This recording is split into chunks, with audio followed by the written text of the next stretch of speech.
Hello friends, welcome to Universe of Naruto X. If you love Naruto what if stories and anime explanations, don't forget to subscribe to the channel. Now let's begin today's story. His excitement was palpable. Some may say it is wrong to be excited about this what is to be the greatest test of his life. But he was. It has been a long road fraught with challenges and mistakes. But if he can accomplish his life's goal here, it'd be worth it. He'd finally be free to start living to focus on something other than her. What made it all the sweeter was that he was going to do this with the support of his best friend, the person following closely behind him. Oi, Dobby, remember our deal? Sasuke said as they made their way down the corridor to the main hall. I'm aware, trademark. She's yours unless you get in over your head. Na said while rolling his eyes. The two share no more words as they head toward what promises to be the most difficult confrontation either of them have had since they fought each other at the Valley of the End. Sasuke would be thankful for the rest of his days that his friend managed to defeat him that day. He wasn't immediately and said every hateful thing he could think of to the blonde. While in Ambu lockup, he cursed his very existence, even after the blonde pleaded with the Hokage to grant him a measure of leniency. It was well after Naruto left for his training trip that Sasuke managed to become thankful to his friend, and he was grateful Naruto forgave him instantly upon his return. Team 7 was back and better than ever. Konoha intelligence had received word that the Akatsuki killed Orochimaru and that Itachi and Kisame were seen in a part of Fire Country near an abandoned Uchiha hideout. Sasuke requested the mission to apprehend her and Kisame. He had to admit he was surprised when the mission was cleared. The squad left an hour later with Naruto receiving a hug from Hinata as they departed. He thought it weird at the time, not knowing those two were together. When they arrived at the hideout, Kakashi and Sakura elected to take on Kisame's Naruto and he could advance.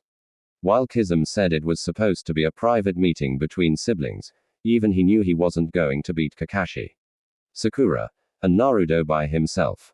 The duo wasted little time passing him by, Sasuke moving a little quicker, unable to hide his anticipation. The pair arrived to see Itachi sitting upon a throne, which Naruto helpfully classified as boss, __ status. After an exchange of words, Sasuke and Itachi engage each other in a fever-pitched battle. Shurikenjutsu counted Shurikenjutsu. Kadenjutsu counted Kadenjutsu. Sasuke even managed to reverse one of Itachi's genjutsu. The young Avenger was doing well against the Uchiha prodigy, but both knew they would be escalating their fight. Naruto was content to remain on standby, actually keeping his eyes closed and allowing his sensor ability to relay any pertinent information about the exchanges between the two combatants. As the two were really starting to take things to the next level, Naruto felt a troubling chakra fluctuation, and without second thought, he acted. The two Sharingan users were surprised to see the blonde blur emerge between them, Sasuke more than Itachi, as he watched his best friend sink the Seikon D knuckle of his index finger into Sasuke's chest before rotating it and ending with a palm strike. The blow immediately caused Sasuke's heart to go into arrhythmia. Itachi, still shocked by Naruto's actions, didn't have time to react to the shadow clone that placed a paralysis seal on her. Na made another clone to attend to Sasuke and keep the boy from dying as he attended to his target. Without wasting a moment or a movement, Na and his initial shadow clone placed Itachi on a prepared sealing array. The two then started to blur through a series of hand signs. It is only because her sharing was still active that Itachi knew it was 140 seals performed flawlessly. Before she could start to break down what the extensive sealing chain could do, she was engulfed in a golden glow as the sealing array started to move up her body before concentrating on her neck. It took less than 3 minutes for the process to complete. And when it was done, Itachi had a seal on her neck near her left collarbone in the shape of an Uzumaki spiral. The new Nin was beyond confused. First, her foolish little brother's friend attacked him and incapacitated her. He then went through some complex sealing procedure, but instead of hurting, she felt better than she had in years. She could no longer control her curiosity. Narcon, what did you do to me? She asked. In short, I healed you. Why? Don't ask questions you already know the answer to. Na shot back, clearly annoyed with the Uchiha. Taking note of his tone, Itachi relents and asks a different question. How? Ba-chan's creation rebirth mixed with a non-evil version of Orochimaru's curse mark. Given the potency and composition of my chakra, It is ideal for radical healing. It took a lot of clones, a lot of hours to come up with that.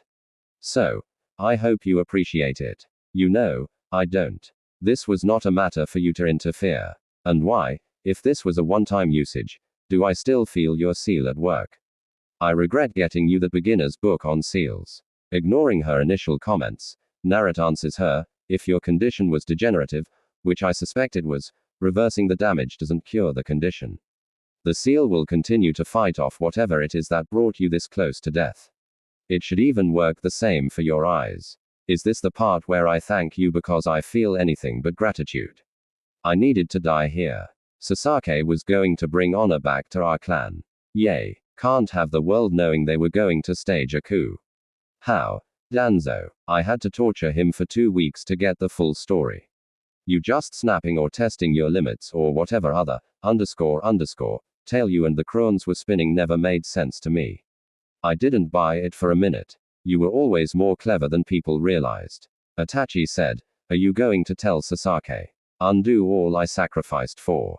No, Itachi, I won't tell your precious little brother he's been dedicating himself to a lie. Na said, unable to hide the annoyance in his voice. Then what, Na? What's next on your master plan? Did you think you'd save me and I'd jump into your arms? You're an even greater fool than Sasuke, as if that's the case. Itachi spat. You've asked that more than once now. No, Itachi, I don't expect anything of nor from you. Trust me, I know exactly who you are. You're alive. That's enough for me. No, you don't know me. Narok, I was just a guard that was nice to you. Nothing more, replied Itachi and noticed Naruto flinch, but hold off a response. To think all this trouble because I took pity on some lonely orphan. Completely ruining my plans over a misplaced crush. Sentimental idiot. Believe what you want. Itachi, Na said, finishing checking his seal. It doesn't matter. You're alive, so I've accomplished my goal. If Sasuke doesn't kill you for this, I will. I won't allow this insult to pass. Nah. You aren't going to kill me. I'm too valuable to Konoha. Not if Akatsuki gets you. I seem to incapacitate you easy enough. Sasori and those zombie, would all likely disagree with you as well. I'm a lot of things. Weak isn't one of them. I disagree. You're the weakest kind of person, ruled by your emotions to the point of egoism. At least it saved Sasuke. I've clearly failed. My seal has made you stupid, Itachi-chan. Do you think all I've done to save your brother was because of some deep abiding friendship? Please, I wanted nothing to do with the psycho except I know you'd want him to be somewhat stable and I was never going to allow him to kill you. Even if it's what I want. Yes. Find a better way to deal with the guilt. Like what? Drinking like Sunyunad or perversion like Jeria? Maybe I'll do both and send you the pictures. Would you enjoy that, Naruto? Watching your precious Itachi-chan taking it in every hole by a group of men and none of them are you. You could be my little cuckold. How do you like that? Itachi spat uncharacteristically emotional. Do what you wish, Itachi. It's your life. You pick an excellent time to realize that. I was so close, Narutoning, to being at peace and free of all of this. You shouldn't have taken that away from me. Maybe not. Too late to worry about it now. I'll just try again. Nah.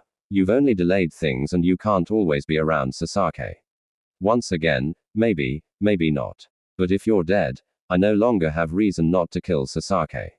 And as good as you are, I have more access to him than you do. Allowing Sasuke to kill you assures his death. You live and I'll protect him, even from himself. You assume my loyalty to Konoha is such that I won't kill you to protect Sasuke. That and you don't want to kill me. You still overvalue my pity. Itachi, look at me, Na said, pausing until she made eye contact. I know. I knew each and every time. So why are you pretending? Na said as he watched Itachi's eyes light up in recognition. HN. Clever boy indeed. How did you know? You didn't break my genjutsu. Genjutsu is said to disrupt chakra flow, but chakra flow is like a river.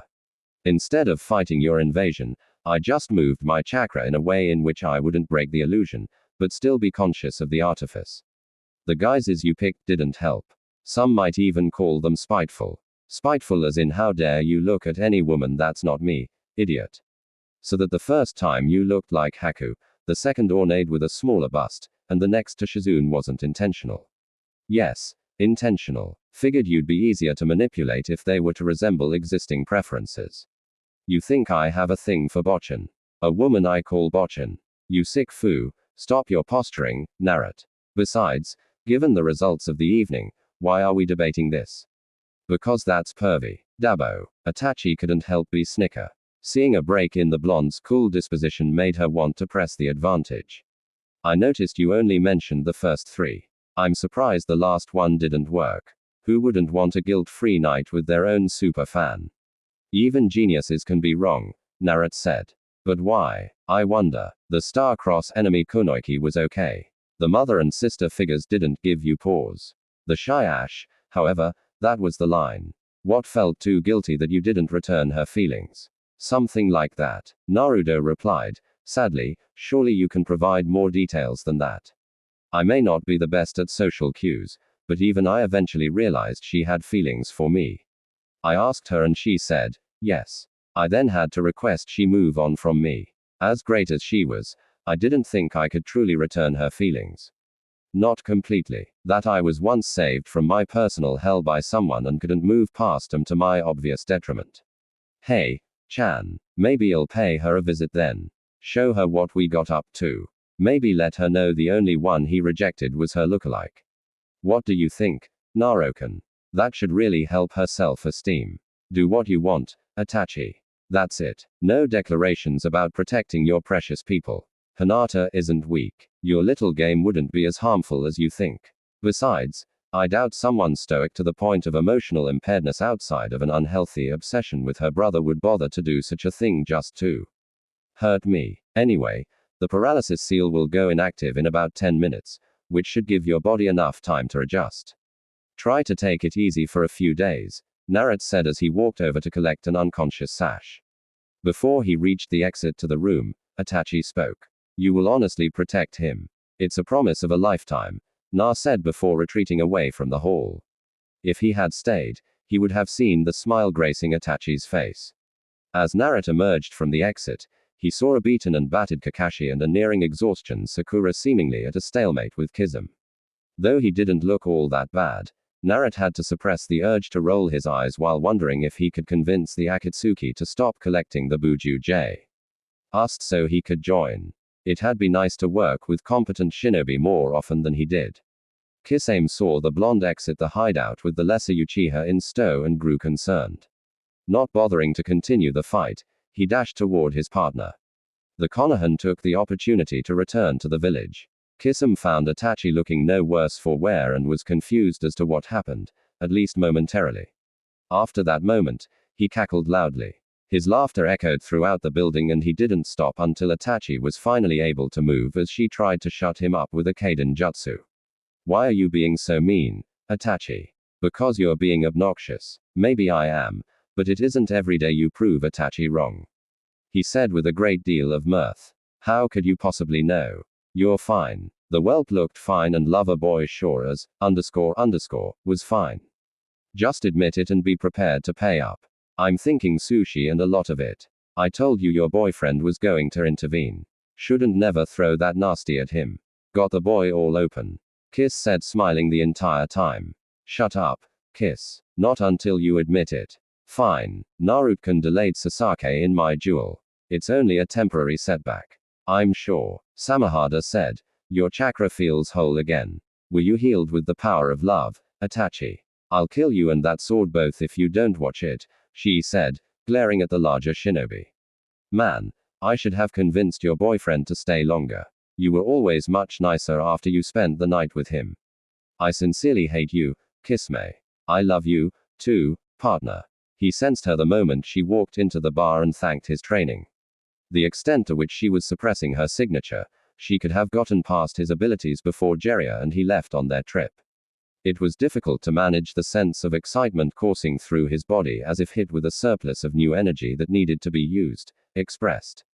Instead, he stayed where he was, nursing his drink. He couldn't even remember what it was. The barkeep had recommended it, but it was little more than a distraction.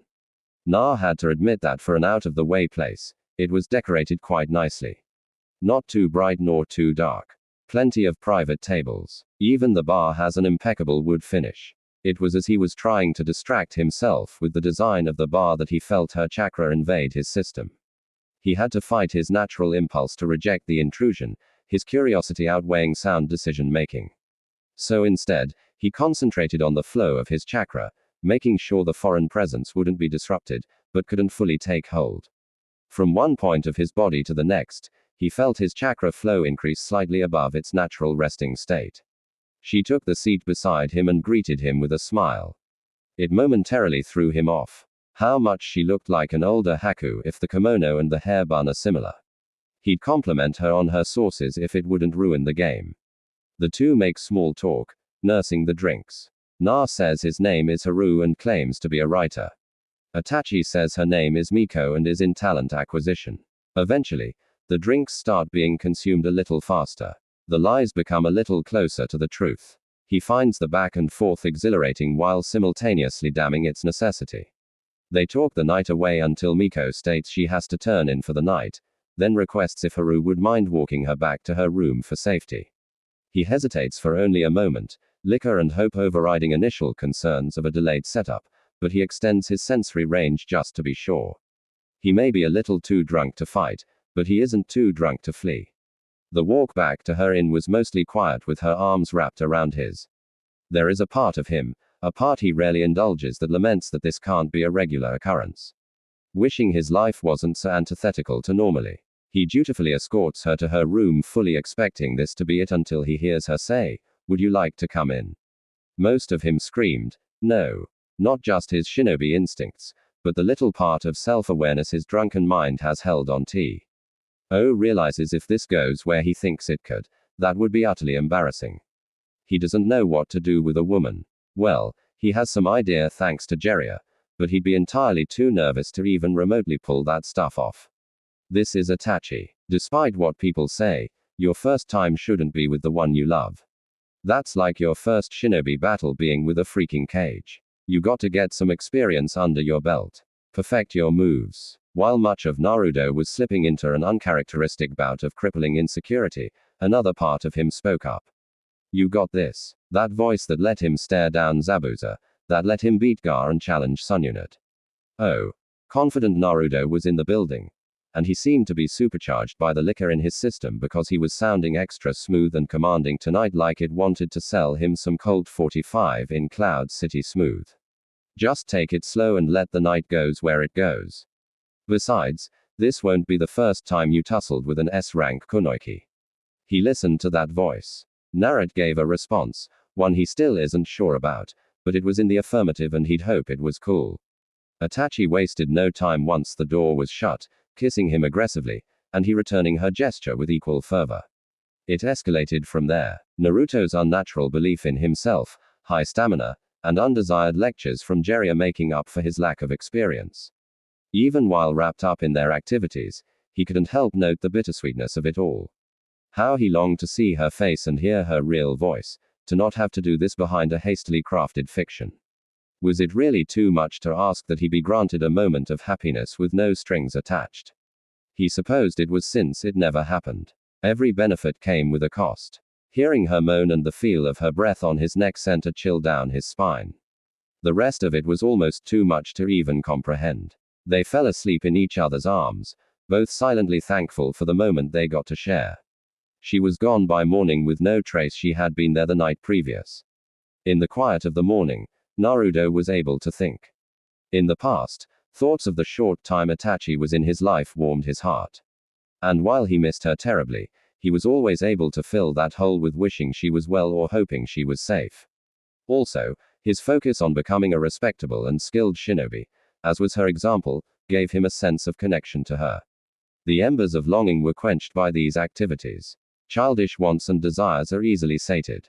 But now Naruto was becoming a man, grappling with maturing impulses and desires. What were once mere embers had now sparked into a flame, not all-consuming, not unmanageable, but also not easily tended to. It was this that allowed him to speak something he had never previously allowed himself to think. A simple 3 words he had dutifully avoided with all the discipline he could muster. I want her. He said it quietly but with absolute conviction. The spoke desire instantly became something more. No longer would it suffice to hope she's okay. That was too passive. Passivity is for children, and he no longer had the luxury to be a child.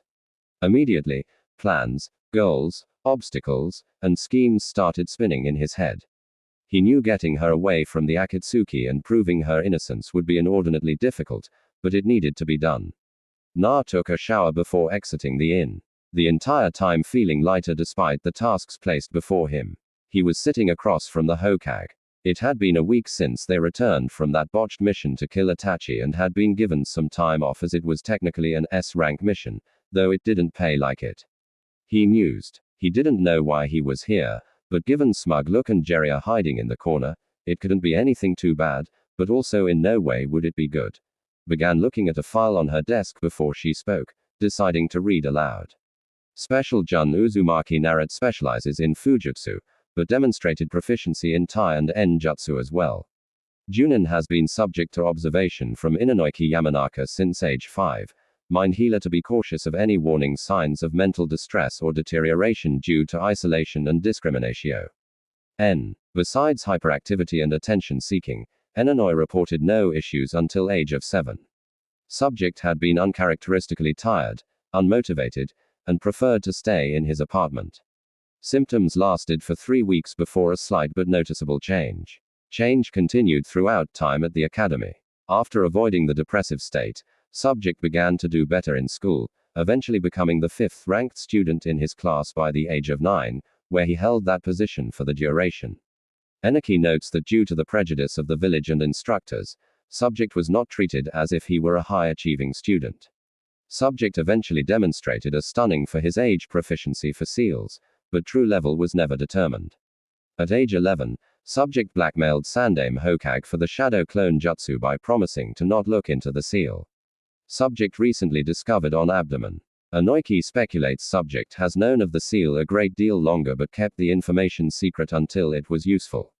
Demonstrates ability to be manipulative beyond what his age would suggest. After receiving genin rank, subject placed on Team 7 by request, violating the established top students and dead last tradition, however, allowing others to assume he was the dead last.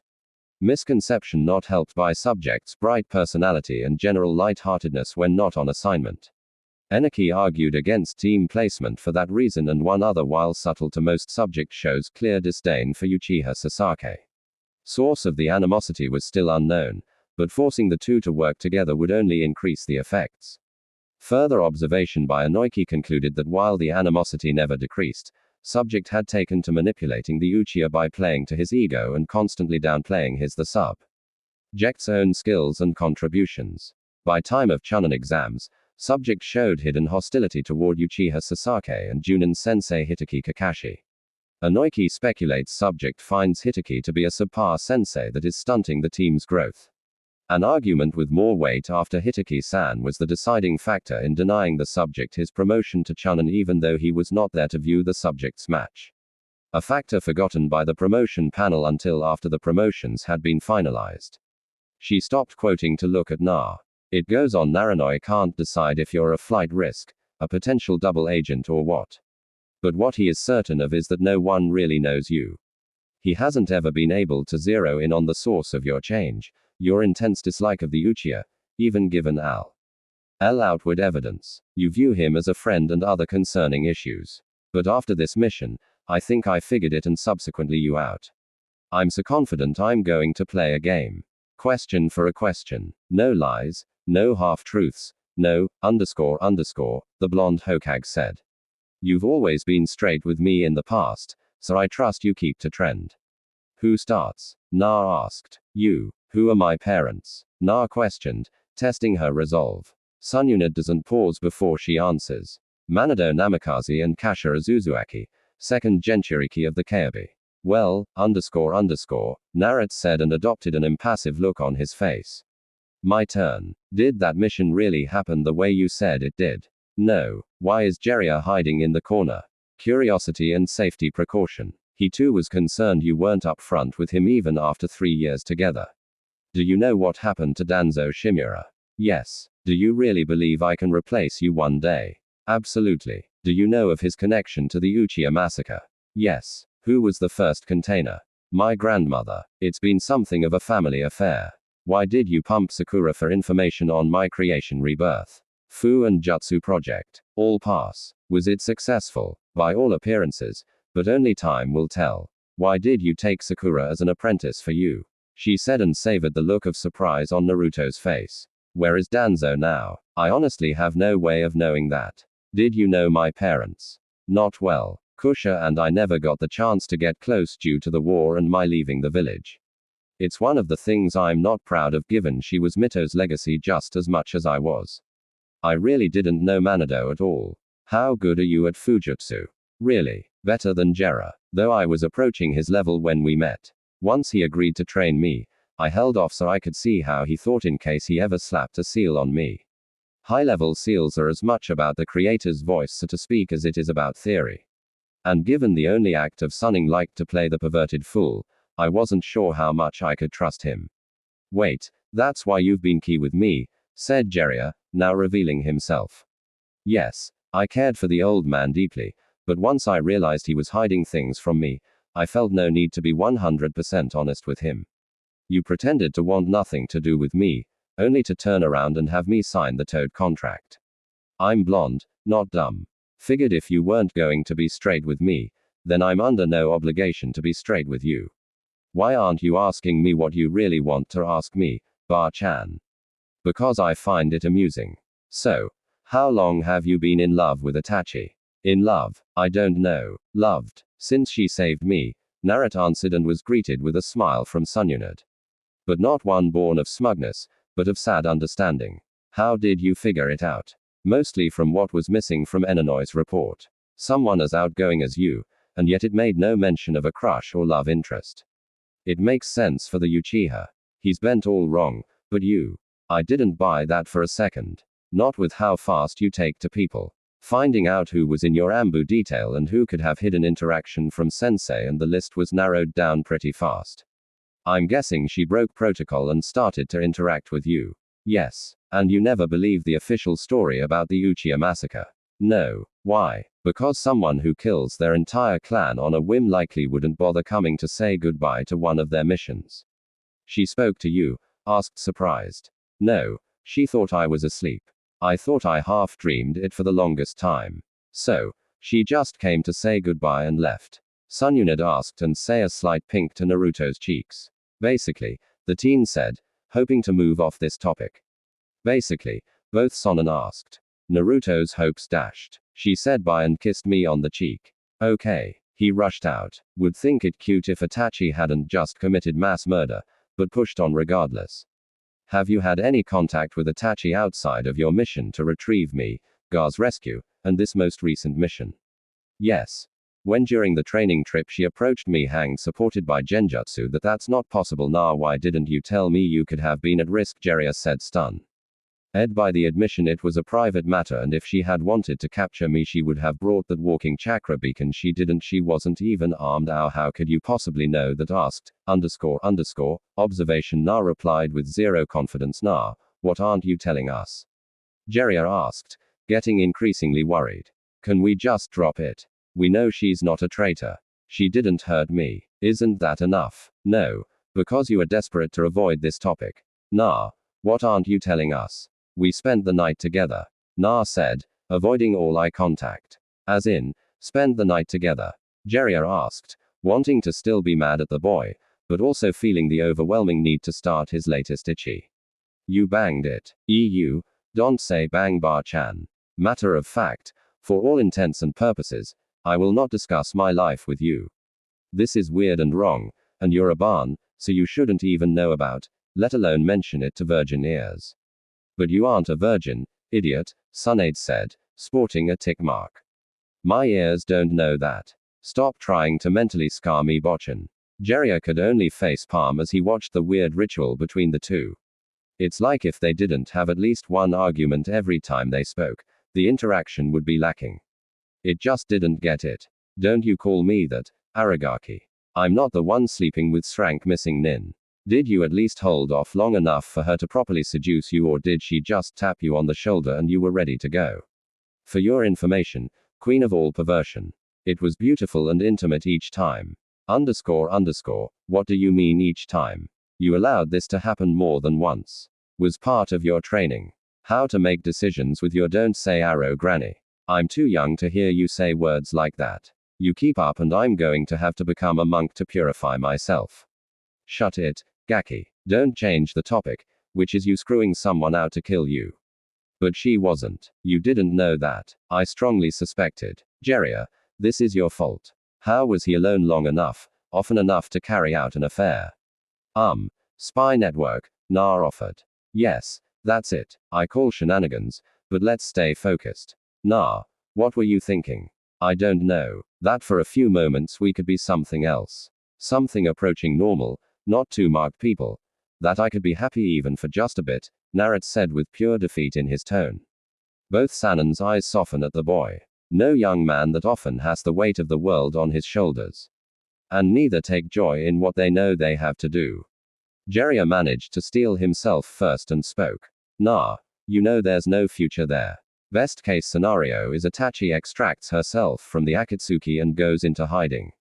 She wouldn't be welcomed back to the village. I'm aware it's unlikely. No, nah, not unlikely. Impossible. It won't happen. It can't happen. Jiraiya said firmly and watched his apprentice slump. Normally, Na wasn't one to accept something as impossible, but he didn't offer up a word of protest. However, his body language shouted his defiance. Jiraiya often bemoaned Naruto was too much like his mother. But truthfully, he was just as much like Manado. And damn it, if that wasn't a constant pain in the he could try to talk Naruto out of whatever he has planned, but Jiraiya doubted it would work. He could only hope his attempts to exonerate Itachi doesn't lead to more pain for all involved. The shinobi lifestyle takes from all who are a part of it, but it doesn't take equally. If the world were fair, someone as good as Naruto and loyal as Itachi could be with their heart's desire, but the world is rarely fair and just. One last thing, how did you get Danzo to talk and where did you see him last? He sent one of his agents to test me a few weeks ago. I beat the ink-using clown and then followed him back to one of Danzo's layers or whatever. Sat down to talk to the guy and then he launches into some self-justifying speech of how his was the one true way and I should join him. Of course, I declined. But while he was talking, I noticed some weird chakra signatures in his right arm and eye. From being around Sasuke, I knew they were sharing and assumed he'd have knowledge. Foolishly, he left himself unguarded, so I snatched him. You kidnapped the darkness of shinobi. Yay, seals are wonderful things. Anyway, I stashed him in the Uzumaki mask storage temple, which I've fixed up, so you should come by, Bar-chan. Eventually, he told me how he ordered Itachi to kill the Uchiha behind Gigi's back and how he stole Shisui Uchiha's eye and tried to use it on me. Luckily, I sealed my eyesight before I met him, so it didn't work. He then bit his tongue and bled out, but I have his confession recorded. There is so much of that story that is just, why did you know to seal your eyesight? Asked. I do it when I want to push my sensory abilities to their limit. I had my eyes sealed for the last 6 months of the training trip and pervy sage didn't even know the hell you did. That is impossible, replied Jiraiya. I have them sealed now, and neither of you knew, but I can see just as well without it. Most sensor nin are lazy. Honestly, I basically can chakra sonar map anywhere I want, and the picture in my mind is just lacking all the colors my eyes pick up. Okay, we're going to have you detail about that later. Hand in the recording and then go join your team. Naranade said and watched as the blonde obeyed. After he left, she turned toward Jiraiya. This isn't good. He doesn't for a second believe he can't bring Itachi back. I know, we can't have him focused on this. Not with his life at risk. Well, what do you suggest, Tsunade? I've had an easier time changing your mind. The kid will tell us what we want to hear and just work around us if need be. Damn it, why couldn't he find a nice girl who wasn't an overly loyal prodigy? Oh, and 5 years his senior. If she does come back, I'm going to wring her neck for taking advantage of Na. Yay, that poor Na getting to be with the woman he loves. Oh, the horrors. Shut it, perv. On to other matters. Are you dead set on infiltrating AIM? Yes, we need the intelligence. Fine, I'll assign you a team. No, it'll be easier if I go alone. The blonde Hokage could only sigh. Jiraiya, be careful, and if things get too dangerous, then get out of there. You are still needed here. Jiraiya gave a hearty laugh before replying. I knew you loved me, he said as he leapt out the window. Idiot. When it started, she couldn't say. She would deny it was when she served as his guard. While she had a fondness for the boy, it didn't go beyond that, though a great deal of fondness was there. At first, outside of just being a mission, she couldn't help but see her little brother in Naruto, and it was hard to imagine Sasuke feeling that lonely and isolated. So, she violated protocol. In her short time with Na, she realized he was different from Sasuke, and she liked it. Due to her father's actions, Sasuke was increasingly seeing her as someone to surpass. The seeds of jealousy and resentment were being planted without a care for what it would produce. Her distancing herself from him and the rest of the clan hadn't helped. Naruto, however, was inspired by her. He didn't want to surpass her. He didn't want to become a better version of her, just the best version of himself. It was touching and flattering, and she was sad to see that connection end as she performed her duty to the village. There were times she wondered why she didn't ask Naruto to look after Sasuke. She knows he would have. There likely wasn't much she could ask him to do that he'd flatly refuse, but she didn't take advantage of it. Maybe it was the desire to have something purely for herself. She had wounded Sasuke deeply, but had already made peace with the reality that he'd one day kill her and hopefully find resolution in his vengeance. How much more could she give him? How much more did she want to? Whatever the reason, she decided against it, only giving the blonde a short goodbye. The Akatsuki had managed to get some details on him, and Itachi kept track of his progress, being continually pleased with his growth. Once he graduated and started taking proper missions, she was further impressed that her little blonde was becoming something of a shinobi hero. He even managed to stop Sasuke from betraying himself and the village. All were actions worthy of respect, but none could justify why she sought him out in that bar the first time. It certainly wasn't a plan, but felt stronger than a mere whim. She didn't know and still doesn't. That only makes her current situation all the more confusing because if she didn't understand doing this the first time, she certainly can't explain doing it again. While she found Naruto a compelling conversationalist, it wasn't enough to justify this. But all the same, she had no intention of turning back. Luna, she decided to name her guys, approached Naruto with a natural elegance as the path toward him was cleared. She'd been watching him, and while several young women had attempted to get his attention, it hadn't gone beyond polite small talk. Taking a seat beside him, she could tell her henge immediately caught his eye. It didn't take long for Luna, the freelance journalist, to strike up a conversation with Natsu, the artist. Much like the first time, Itachi enjoyed the easy rapport between the two as they talked about everything and not hing, including just enough truth to make the lies easier. Just like the first time, it didn't take much to get him back to her room.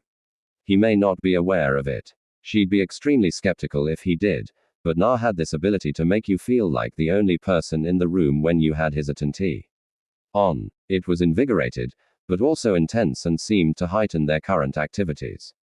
She noted he wasn't as hesitant or nervous this time, a little more assertive as well. The small, contented smile he wore as he slept was so endearing she couldn't help but match it. He was the one to vacate the room before morning this time, leaving silently enough that had she been someone else, he'd have left without being noticed. After a second occurrence, she could no longer afford to have her motivations go unknown to her. Simple attraction, she wondered. He was certainly growing into his looks, but wasn't so devastatingly handsome as to make her swoon. Not that any man could, reconnecting with a severed bond. Possibly he truly was one of the few people she was close to before she left and the only one she fully let guard down for. Maybe, and if the fates were kind, they could have possibly been something, but her health was deteriorating. She only had a few more years left and was committed to dying by Sasuke's hand. She didn't have a future and tried hard not to think about what one could look like. A nice quiet life of a typical Konoha Junin was not in the cards for her. Her services to the village robbing her of that chance. She'll never get to have a family of her own. Maybe a little girl with her features and his coloring. One just as much a source of warmth and happiness as her father. A little girl encouraged to feel and grow and love however she chose. One that could risk it all, suffer 100 heartbreaks, and still never lose her smile. Itachi quickly wiped away the tears that fell down her cheeks, and berated herself for her flight of fantasy. There was no future for her. She killed her family and broke her precious little brother. All that was left to her was winding down the clock until she could atone and hopefully find a measure of peace in the Pure Land. Seeing it was still early, Itachi decided to get some more sleep. Her dreams dominated by a pair of sunshine blondes that continually made her heart ache. Where are you going to go now? I don't have a clue, but nowhere would be safe for long. Zetsu is good at finding whatever interests him. Return to the village. We can clear things up, said Jiraiya. No, I have no place in the village. Not anymore, replied Itachi as she finished tending to her arm that had been severed at the elbow. She heard the fight between the sage and Pain and appeared near its conclusion, not being able to watch his Os, a fellow Konoha shinobi, die. She incinerated Ni's bodies in a burst of black fire and immediately retreated with Jiraiya, only stopping to provide enough medical treatment to save his life. Now, the pair were headed back to Konoha while Itachi was trying to make a plan to disappear until she could think of a way to neutralize the rest of the Akatsuki. The kid would be over the moon, you know. Even still, I cannot. Sasuke would attempt to attack me on sight, and Naruto would attack him in retaliation while I'd try to prevent Naruto from attacking Sasuke. It'd be a mess, to put it mildly. Hey, so it would. There'd also be the Tsunade factor to consider. What does Sama have to do with this? She thinks you seduced her grandson, son, little brother figure, and wants to wring your neck. They have a weird dynamic, so she knows. I knew they were close, but I'm surprised he divulged, replied Itachi. He didn't so much divulge as confirm. Sunyuna did some checking into his history, added up 2 and 7 to get 5. It just so happens she was right. And how do you feel about this? However, I feel I'm tired, beat, and missing an arm, so I can't exactly threaten my savior. But you know this won't end well. Everyone involved does. Everyone but the one with a malevolent mass of chakra that preys on his negative emotions. He thinks he can force a different outcome through will alone. Then this will be a good lesson for him. Some things cannot change. Hi, an excellent lesson. But what happens when in his rage and despair he decides to burn the world around him? He wouldn't do that, replied Itachi. Why wouldn't he? Na comes off his light personified. And honestly, I don't believe it's an act, but he subdued, captured, and tortured the darkness of shinobi because he thought the man might have information on you. What else might he do behind you? He has you, Tsunade, and his team. He even has that little Aries of his. Addy and I are both old and high-profile targets. We could live another 30 years or be dead today. Like, you know what was going to happen to me. He doesn't like his team. Well, he likes the pink-haired one, but even she tries his patience half the time. The Ash jealous much. Get nearly killed by a former student much. Deflect from the topic of conversation much. Use an outdated rhetorical device that you're much too old for much. Touché. I try. And no, I'm not jealous of the little stalker. Why would I be? Except she's all wrong for Na. That's not jealous. It's just a fact. Sure. Itachi-chan. Sure. Anyway, she'd support him, but it's asymmetrical and they both know it. Na wouldn't truly lean on her. He'd feel too guilty taking advantage like that. Jiraiya, what do you want me to do in terms of Na? Nothing. But I do have a mission for you. Orochimaru's second Kabuto, we've been keeping light tabs on him. The Akatsuki will likely be too busy to do a dedicated search for you at least for a month. You think you could see to him? Sure. Anything else? No. But there is somewhere I know you can hide out once you deal with Kabuto. Send a crow my way and I'll give you the information once you're done. Can you make it the rest of the way? Yay. Shouldn't be an issue. The beating will give me for coming back like this. Not prepared for that. Might be able to leverage a sympathy hand job though. I didn't need to know that. Jiraiya. Oh. Please. Like you and the kid were just holding hands the entire time. Tell me, is my student a low-key pervert? Did I at least corrupt him properly? I'm going to leave before I set you on fire. Goodbye, Jiraiya, Itachi said before disappearing in a murder of crows. Jiraiya accepted the pain as he laughed, not failing to notice the light pink on the kunoichi's cheeks. Oh yes, his student was an undercover pervert. Jiraiya was to both his credit and detriment a very curious person. No one becomes a spy, let alone a mastery spy, by not taking a keen interest in various topics. So when his annoying training-obsessed apprentice decided the two needed to be apart for the day, Jiraiya had to know why. The kid had done well to give him the slip. But talent doesn't beat experience. And soon enough, Jiraiya found his charge. To his shock, he saw the teenager with a apparently slightly older woman, one that, interestingly enough, looked a lot like Shazan. Jiraiya idly wondered if Naruto secretly harbored an interest in Sade's own apprentice. It would also explain his utter disinterest in all other women until he could find one that looked close enough to his heart's desire. God knows he had done that in his youth, and there weren't exactly a lot of women running around that looked like the Senju princess. He respected his apprentice's privacy and went about his own activities for the day, expecting to see Na later that evening. It was the next morning before Na returned, and Jiraiya had a blast mocking his student.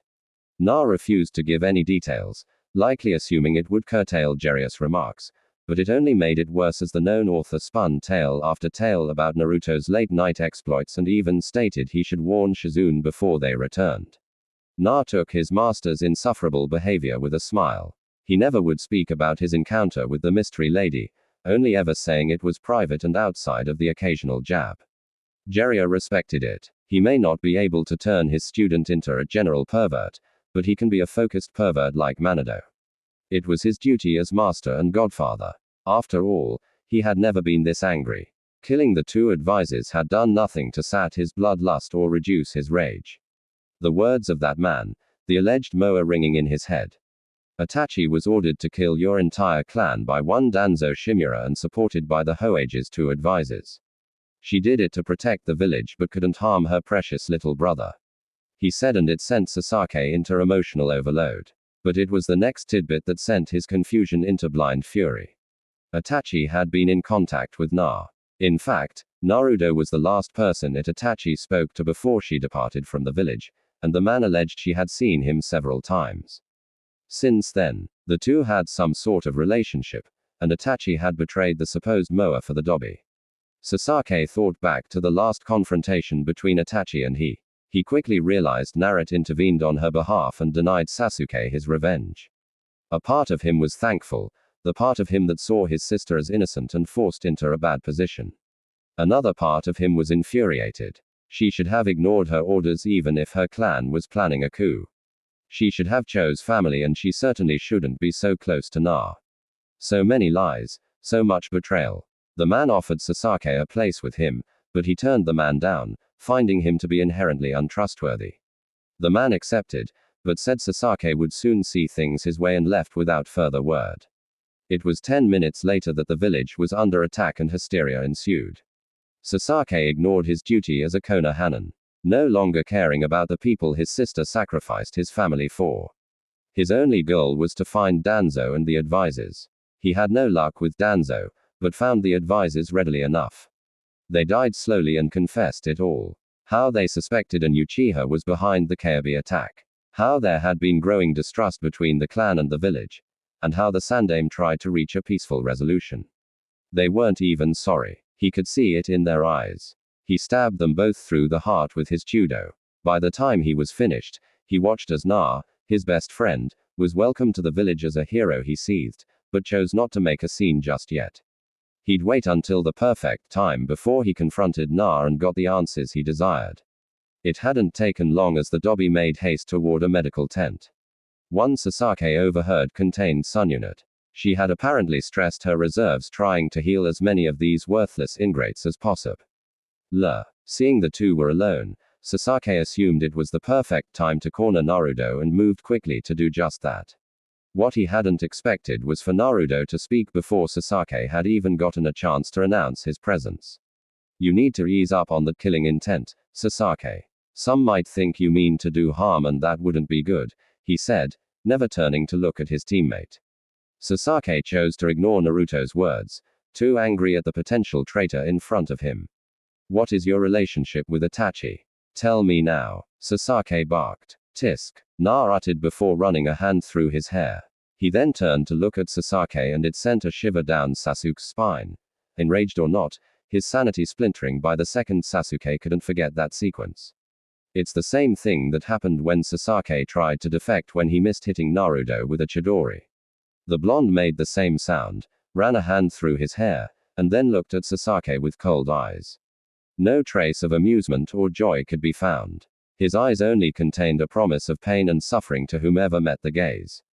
It was as if there was a switch that flipped and a more ruthless and aggressive Naruto took hold. To this day, it was the worst beating and most humiliating defeat of his life. And now he was gazing into those same eyes. You don't ever demand things from me, Na said neutrally, voice as clear as throat, dry as Kakashi's normally is. You will answer me, Na. Will I now? Yes. Or else. Be careful, Sasuke. You haven't crossed a line yet, but you are nearing it. Don't act, Dobby. You look exhausted. There's no way you could fight me. But I'm still fresh, Sasuke said, but truthfully, the calm that Dobby was exuding was throwing him off. And yet, I'm the only one of us not concerned. Go away, Sasuke. I'll discuss this with you later. You will not ignore me, Na. What is your relationship with Itachi? That's the second time you've made a demand of me, Sasuke. Don't let there be a third. Sasuke couldn't believe this insufferable, arrogant second-rate shinobi. How dare he dismiss him? How dare he keep information about Itachi from him? How dare he? Sasuke needed answers. He needed to know if Na had been lying to him this entire time. If he was just some plant by Itachi to make sure he could never kill her. Were you ever really my friend, Na? The question you should be asking yourself is if you were ever really mine. What is that supposed to mean? It's an exercise to help you shift perception. Clearly, someone has told you something. I can smell the blood on you, Sasuke. And yet, none of the paths of pain bled. Whose blood is that? I'd guess you've done something stupid. Once again, whatever set you off has clearly made you crawl up your own. So, once again, Naruto must help the Uchiha as the Uchiha can't help himself. We passed Kakashi's, Genin test because of me. I beat Haku when he made you a pin cushion. I fought when Orochimaru had you ready to piss yourself. I beat Gar when you were tapped out. I saved you from becoming a traitor and even wrote to have you paroled. I train with you every day to help you improve. I even give you advice when you up with Sakura and she wants to cave your skull in. All that I do for you and you ask me if I were your friend. Just because you do those things doesn't mean you do it out of friendship. And yet what have you ever done for me? Sasuke was left speechless. How did this become a referendum on him? He's the one that's been betrayed. The one that has been delayed from his justice, that had his village order, the genocide of his clan. Why is Na bringing this up now? But you charge in here demanding things of me. Why the closest person I've ever had to a mother lies here, Komouse. I need to know, Na. Did you stop me from killing Itachi? Sasuke asked, his mental state dissolving by the minute. Of course, you need to know, and because you need to know, the world should make it so. But I am not. Leave, Sasuke. Why won't you just tell me? He whispered, shouted. Why won't Naruto just answer his question? Why the game? It must be true. He was never his friend and has been working for Itachi this entire time. Because it isn't important right now. The village is in shambles. Our leader is down. That's more important than your quest for vengeance. Not to me, it isn't. Nothing is more important than getting justice for my clan. And if you stand in my way. If I stand in your way, what? I'll kill you, Tisk. I'm going to break both your arms and legs this time, Sasuke. However, if you try to do anything nearsighted, I'll remove your eyes as well. I promise. Na spoke with absolute confidence. Sasuke reluctantly agreed to move their conversation elsewhere and the two relocated to Training Ground 7. Last time, Na, what is your relationship with Itachi? Please, Na, just tell me it isn't true. Na simply shrugged. His patience had worn thin and he'd forgiven one enemy today. That was apparently his limit. If the Uchiha wanted a redo of their last serious fight, then he'd get it. Before the two could even enter their fighting stances, they were surrounded by Anbu. By orders of John and Commander Shikaku, Sasuke Uchiha, you were under arrest for the murders of advisors Kaharu Uditane and Homiya Mito, SP. Okay Nico. Those fossils ordered the death of my clan. I had every right, Sasuke said, snapping at being denied information from Naruto and being accused of a crime as if he'd done something wrong. Na could only shake his head. There was no way he could get the full out of this one, not even leveraging his newfound status as the village's hero will stop it. He promised Itachi he'd protect her precious person, but has clearly failed in that regard. The thought burned Naruto in the pit of his stomach. He went back on his nindo through no fault of his own because this fool couldn't be bothered to wait or act like a shinobi and actually get away with his activities. Feeling an overwhelming need to hurt Sasuke, Naruto wished the Anbu weren't here. Oh, the seals he could use for this occasion. Naruto was broken from his line of thinking when an Anbu spoke. Stand down, Uchiha. We have been cleared to use force as you have violated the conditions of your parole. I will not, Sasuke said, drawing his chudo. Naruto, you have one last chance to tell me what you know about Itachi or their blood will be on your hands. Tisk, stop saying that, Sasuke yelled before dashing toward Na, only to be stopped by a last-minute visitor in an orange mask who promptly walked Sasuke away. Oh my, it seems he's quite upset with you, Na. Imagine how mad he'll be when I tell him you banged his sister. Tisk, if you've only come to run your mouth, then flee back into your little rat hole, coward. I'll be around to settle all accounts with you soon enough, said the Gingeriki. Oh, you've become interesting. I'm almost tempted to see if you could back it up. True, you may have defeated Nagato, but I'm on an entirely different level. Only because you're above ground. Go tend to your, boy before I change that. Besides, the only Uchiha with any nuts was the one born without them. Little chicken ship Uchiha hiding behind a mask. Can become intangible and still couldn't beat the Yandai. How useless you are, little failure. Watch your mouth, boy. Spoke the masked Uchiha. Or what? Attack anyone here and I'll kill you. Ah. But what of Sunyunad? She's all alone. PFD. You actually think I'm not a shadow clone. Such poor deduction skills. But you think you're a threat to me. Flee. Little failure. I've decided you get to live another day. But know this, whatever monumental up you did that caused you to seek this path and hide your face, nothing you do will make up for it. I'll enjoy killing you, boy, just like I killed that loudmouth mother of yours. Oh. You killed a woman right after she gave birth. Truly, you are a god among men. The masked man simply vanished, saying nothing else in response. We need to get Tosanadi. I am not a shadow clone, and I can't let that, call my bluff. The entire Anbu party obeyed and left via a shunshin to their vulnerable leader. The idea seemed perfect. Sasuke was withdrawn and a loner due to his past trauma. Sakura truly cared for him and would be an emotional support.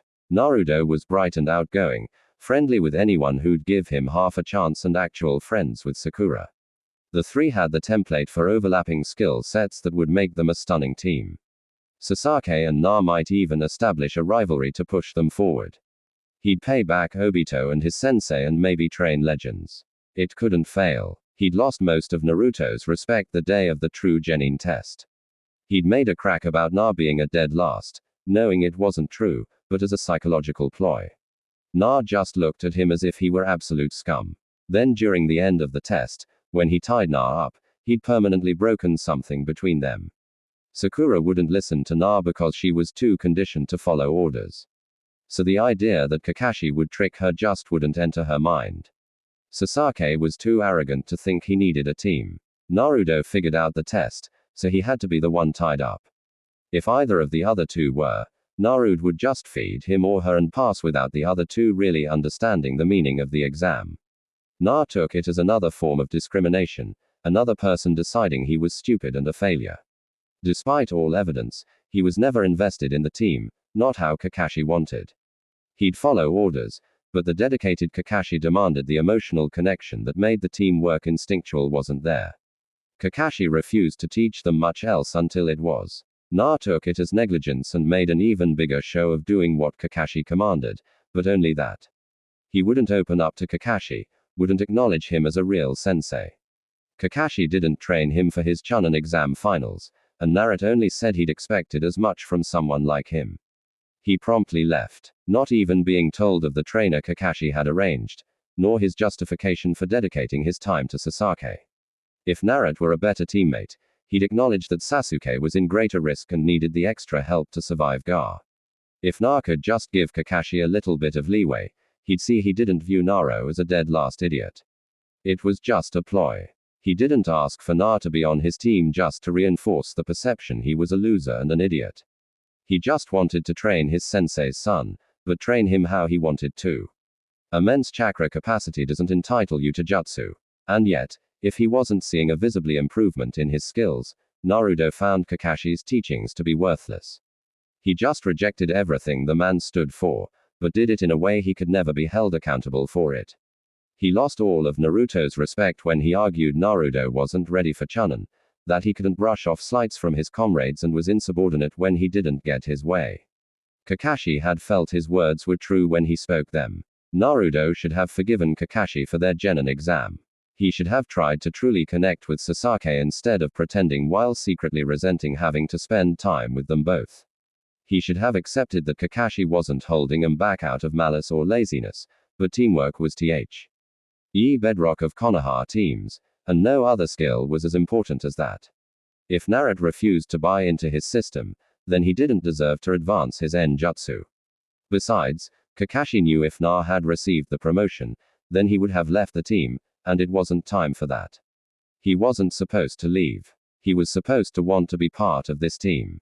Sasuke attempted to defect. Kakashi could believe it, but was heartbroken all the same. The boy couldn't outrun his demons, it appears.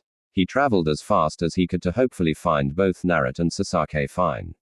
When he came upon the scene, the valley was wrecked and Sasuke was on the ground in a broken and bloody heap.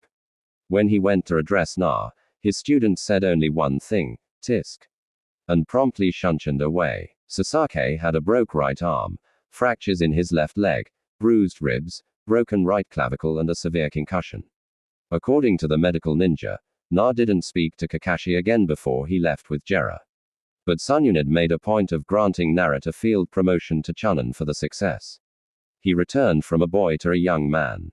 Kakashi hoped to put the past behind them, to make amends, having come to terms that he wasn't the sensei he should have been, that he couldn't demand emotional investment and withhold potentially life-saving skills until he got it. But one look in Naruto's eyes told the tale. He was still scum to him. To Na, Kakashi was only a collection of every time he disappointed the blonde and nothing else. He surprisingly accepted he'd have to stay on Team Kakashi given the Akatsuki threat, but Kakashi assumed it's only because it came from Tsunade. That first training session on the surface was tension-free, but Kakashi could see Naruto holding back, making sure to appear just a little slower than Sasuke. A little less astute in his tactics. A sign you didn't fully trust your team if there ever was one. And now Kakashi sits in the chair, in his sensei's chair, in the Sandame's chair, in Tsunade's chair, and without a doubt in his mind, in Naruto's future chair. He is supposed to speak with the grace and authority of those who have sat here before him while meeting the gaze of the one who will sit here in the future. Tisk, can you repeat that? Hokage-san. Kakashi had taken note of his new verbal tick. According to Jiraiya, it seems to emerge during times of great stress, but goes away in a few days. The honorific was not suitable, but if Kakashi pressed it, he knows the retort Naruto has prepared. What makes you think you're more worthy of respect than Gigi or Bar-chan? The blonde would ask, and Kakashi felt ill at ease enough in this position without having that confrontation. The Anbu that tried to apprehend Sasuke said he mentioned something about you and Itachi having a connection. What did he mean? Since he asked a question, I assume he wanted me to confirm or deny if we did. And I didn't get around to answering it. We got interrupted. Nah, do you have some connection with Itachi? Do you? You were her Anbu captain. Stop changing the subject. Kakashi ordered and Naruto had to fight the urge to ask what Kakashi would do if he didn't. He was not in the correct frame of mind to deal with the Cyclops. And the village didn't need another Hokage in a coma. A Kakashi really needed to watch his foo. Calm down, Jiraiya spoke. While the two had gotten close during their training trip, the month away for sage training had evolved their relationship further. Having no more lies between them along with Jiraiya almost dying made Na let down his defenses, knowing he could trust his master and godfather. And his deep voice could be soothing. However, it wasn't as simple as staying calm or not. He didn't know why he'd get keyed up like this over certain things, but it wasn't as simple as turning it off. And it didn't help that Kakashi now occupied a position he clearly wasn't worthy of and had the nerve to question Na over what some traitor said. Deep breaths. Nah, he thought to himself. It's not like he could fight Kakashi and his 4 ambuets, even if they aren't fully at the ready. And Kakashi's guilt over Sasuke would dull his initial reaction. Damn sensory ability. He thought he really did need to calm down. Why are you so concerned with the accusation of a traitor and not his treason? Something set him off. Nah, he'd been improving. So for him to turn his back on everything, something happened. Tisk. Yay. The Uchiha who rescued him. It was in the report. Yes, but it's also a matter of what he said and why Sasuke felt the need to come to you after killing the advisors. They had been at this for 20 minutes. Jiraiya knew Na didn't hold much affection for Kakashi, but this is the first time he saw the extent that Na felt no respect for the Junin. While he knows why this really wasn't the time, they had things to do and it was a waste to play this game, especially why. A Gokage summit coming up. Jiraiya didn't enjoy what he was about to order Naruto to do. But if Kakashi was going to be the acting Hokage, he needed to have all the information he could. Naruto, tell him his godson didn't turn away from Kakashi. A stare down wouldn't change things, but Jiraiya saw the reluctance in his body. Some part of him entertaining the idea of just refusing, knowing it would be pointless. He doesn't delay for long before speaking. Itachi was my ambuet. She broke protocol and became my friend. We met a few times during my training trip. Why would you betray Sasuke like that? You've got to be with me, said Naruto as he couldn't believe his first concern was the supposedly betrayal of Sasuke and not putting himself at risk. Or betraying the village. Danzo and the elders ordered Itachi to kill the Uchiha clan as the leaders were planning a coup. Itachi isn't a traitor. Sasuke actually is. Now save your recrimination for later. Kakashi, you have the information you need, and as one of your only field-ready S-rank nins, Naruto's time is better spent elsewhere. I think that's my decision, Jiraiya. Then make the smart one and wrap this up, said Jiraiya, who was shocked by Kakashi. First concern being his Uchiha brat. Fine, Naruto. What was the nature of these meetings between Itachi and you? We played board games. Board games. Yay. Checkers, Monopoly, and the like. You can leave. Nah. Thanks, Hokage-san. Na said before departing. He really holds no respect for me. I see. I'm kind of surprised. He tends to find something to respect about everyone. Even enemies are absentee godfathers that trained the kid properly for years. I explained why I wasn't here, coped to not doing all I could have. He was disappointed but forgave me. You acted like a brat. It wasn't enough to get what you wanted if you didn't get it how you wanted it. You clearly favor that traitor over your other students. It's not that I favored Sasuke, even if no one will ever believe me. I know how it looks. I've spent more time developing him than Sakura or Naruto, but it wasn't out of favoritism or because Sasuke was like me or a genius and easy to train. I honestly thought he needed it more. He wasn't like Na. He didn't make connections to help with his trauma. He turned inward and it wasn't healthy. His genin team and sensei could have been a new family. I was trying to solve what I assumed was the most immediate and dire problem, a damaged flight risk. All Na had to do was try to truly connect. If he had, then we could have moved on. There is no rule that says you have to like your team, Kakashi. It was my rule. It was my team. If I demand a higher standard for teamwork, it was on him to meet it. Na routinely refused. Sasuke did, too. I'm aware, but truthfully, he didn't know how to connect to people. Na just didn't like Sasuke, which would have been in their files. You forced Na on a team you'd know he'd hate and make everyone assume he was a low-ranking student.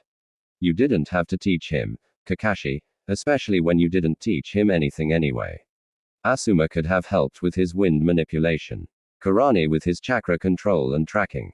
You lobbied for him, played on Sensei's soft side to get Manito's boy, and then squandered his time and talent with your __, and you know what's really sad? Sensei saw it all. Saw how miserable Naruto was to be with you and Sasuke. He felt guilty he'd done that to his grandson, but had no other team to reassign him to. He was glad when I returned and made me promise I'd train Naruto seriously. True, I acted the idiot at first, but I followed through.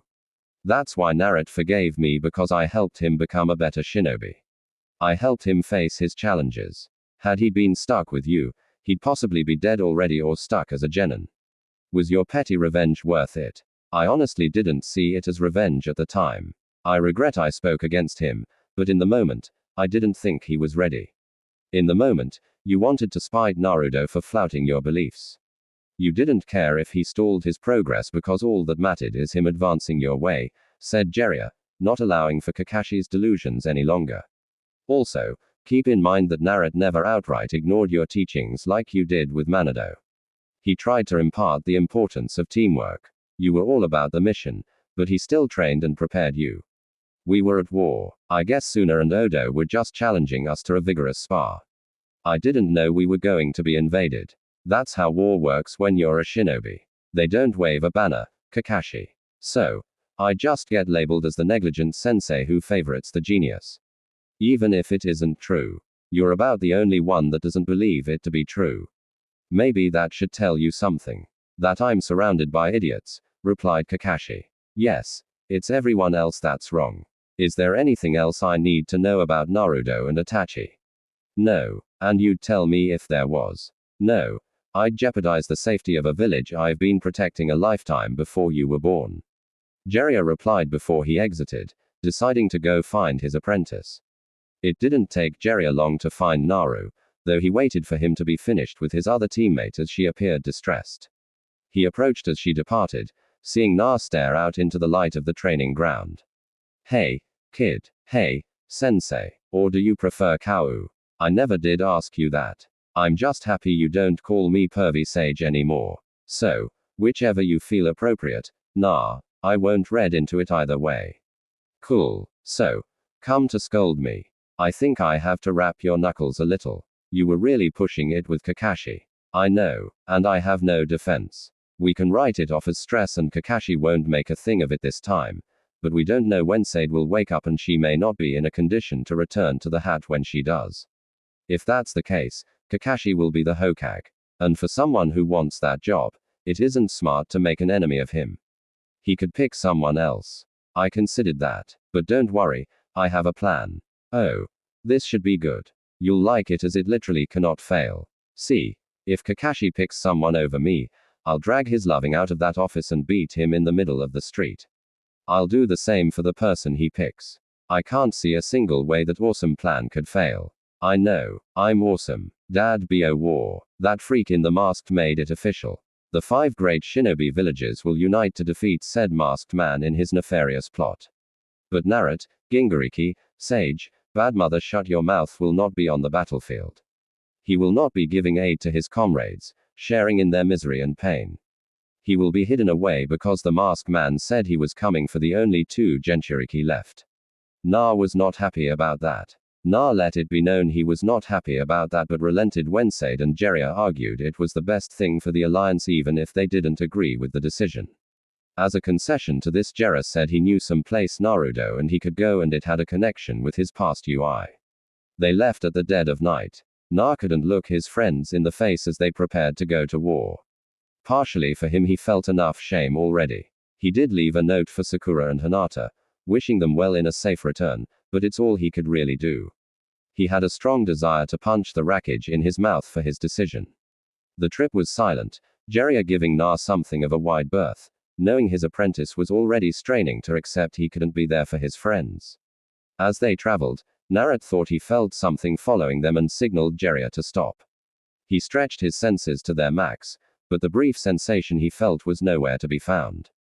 Jiraiya concluded the kid was just looking for some action, to which Naruto rolled his eyes.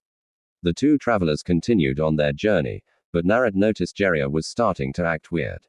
He had a knowing smile, which Na found comfort in. When Jiraiya insisted they stop at an inn, Naruto thought nothing of it until he came out of the shower the next morning and Jiraiya gifted him a new set of clothes, black pants and a black V-neck long-sleeve shirt that was a little snug and a freshly pressed sage cloak. The 2 chartered a boat to the former island nation, but Na was on edge due to Jiraiya's giddiness, but try not to think about it too much. His master had been down since the loss of his arm, even if he tried to hide it. So, if he were excited about something, Naruto would indulge the man. He didn't know how he'd feel seeing his ancestral home. But when they arrived on shore, he'd admit he felt wistful that he'd never truly know his clan, that he only had second-hand accountings of what Jiraiya said were a lively people. Distracted, but not overwhelmed, he almost didn't notice it, a pinging of familiarity. He almost dismissed it as his mind simply wanting it to be true, wanting her to be here. But he'd learned to listen to his instincts and instead expanded his senses. A moment later, he was looking at Jiraiya, his eyes demanding an explanation, but the pervert just smiled and shrugged. Na took off, his body in motion before he realized it, rapidly closing in on the chakra signature he'd sensed. It didn't take long for her to be in view, sitting beside a lake, her back to him. He started to walk slowly toward her, hoping against hope his childhood clumsiness didn't flare up and mar. Him look uncool. Sage or not, he was still a 16-year-old. He sat beside her as she peered out onto the water, her eyes never leaving the serene view.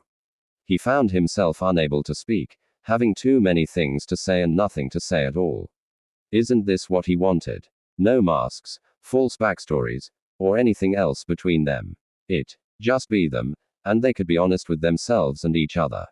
But Na didn't realize, not until he was without them, that those very things he felt got in the way offered a type of security. But now they didn't have those to lean on. In this moment, he couldn't be anyone else. He was Naruto Uzumaki sitting by Itachi Chiha. The woman had some manner of feelings for throughout the majority of his life, and he couldn't even talk to her. It was frustrating. Why was this so hard? As if sensing the crisis her companion was experiencing, Itachi turned toward Naruto and offered him a smile. Nothing overly large, and if one didn't know her, they may even call it a smirk. But it was not. What it was something that fit her perfectly and sent a rush of heat throughout Naruto's chest. It also helped calm him down. They never relied on a great deal of verbal communication when she was his guard. There was no reason that needed to change right now. He could just enjoy her presence and hope she'd do the same. The two enjoyed the companionable silence for what felt like an eternity to the blonde, but he knew he had to say something low as he was to make him the first topic during their time talk. Ether.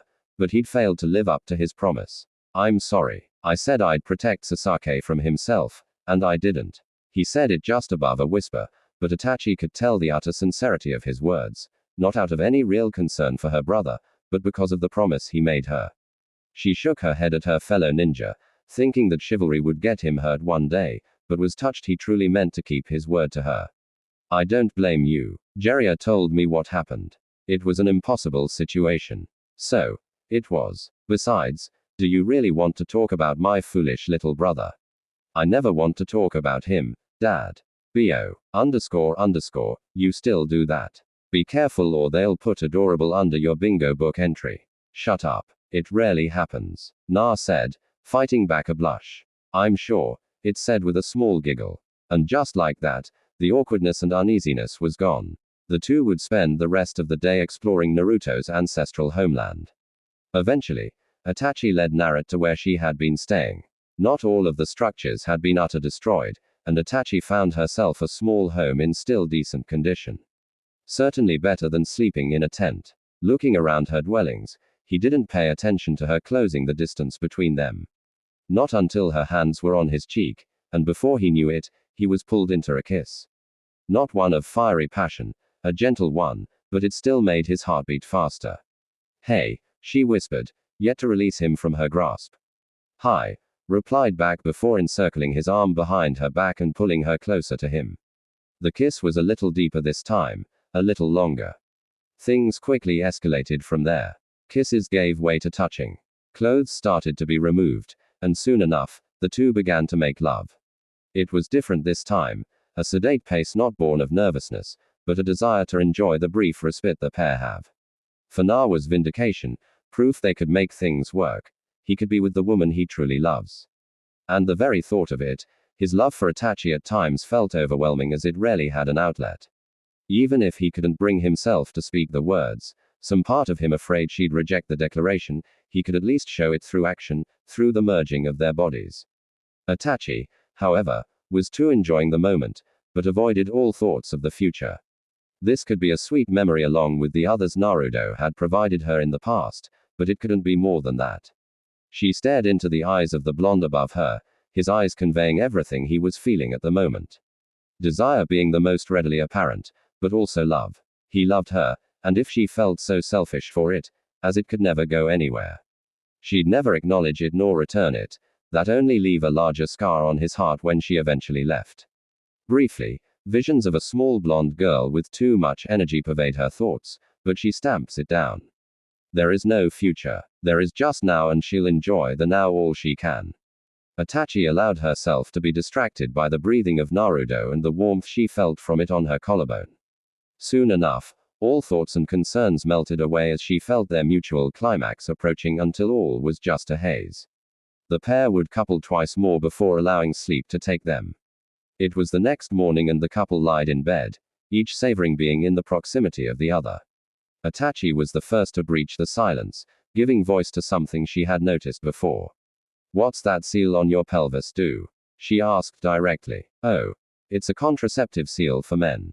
After the first time you visited me, I had hoped there'd be a second and figured the world didn't need any Ing wielding a Zuaki running around just yet. So, I wrote to Sakura-Aiken about the medical aspects and swore her to secrecy.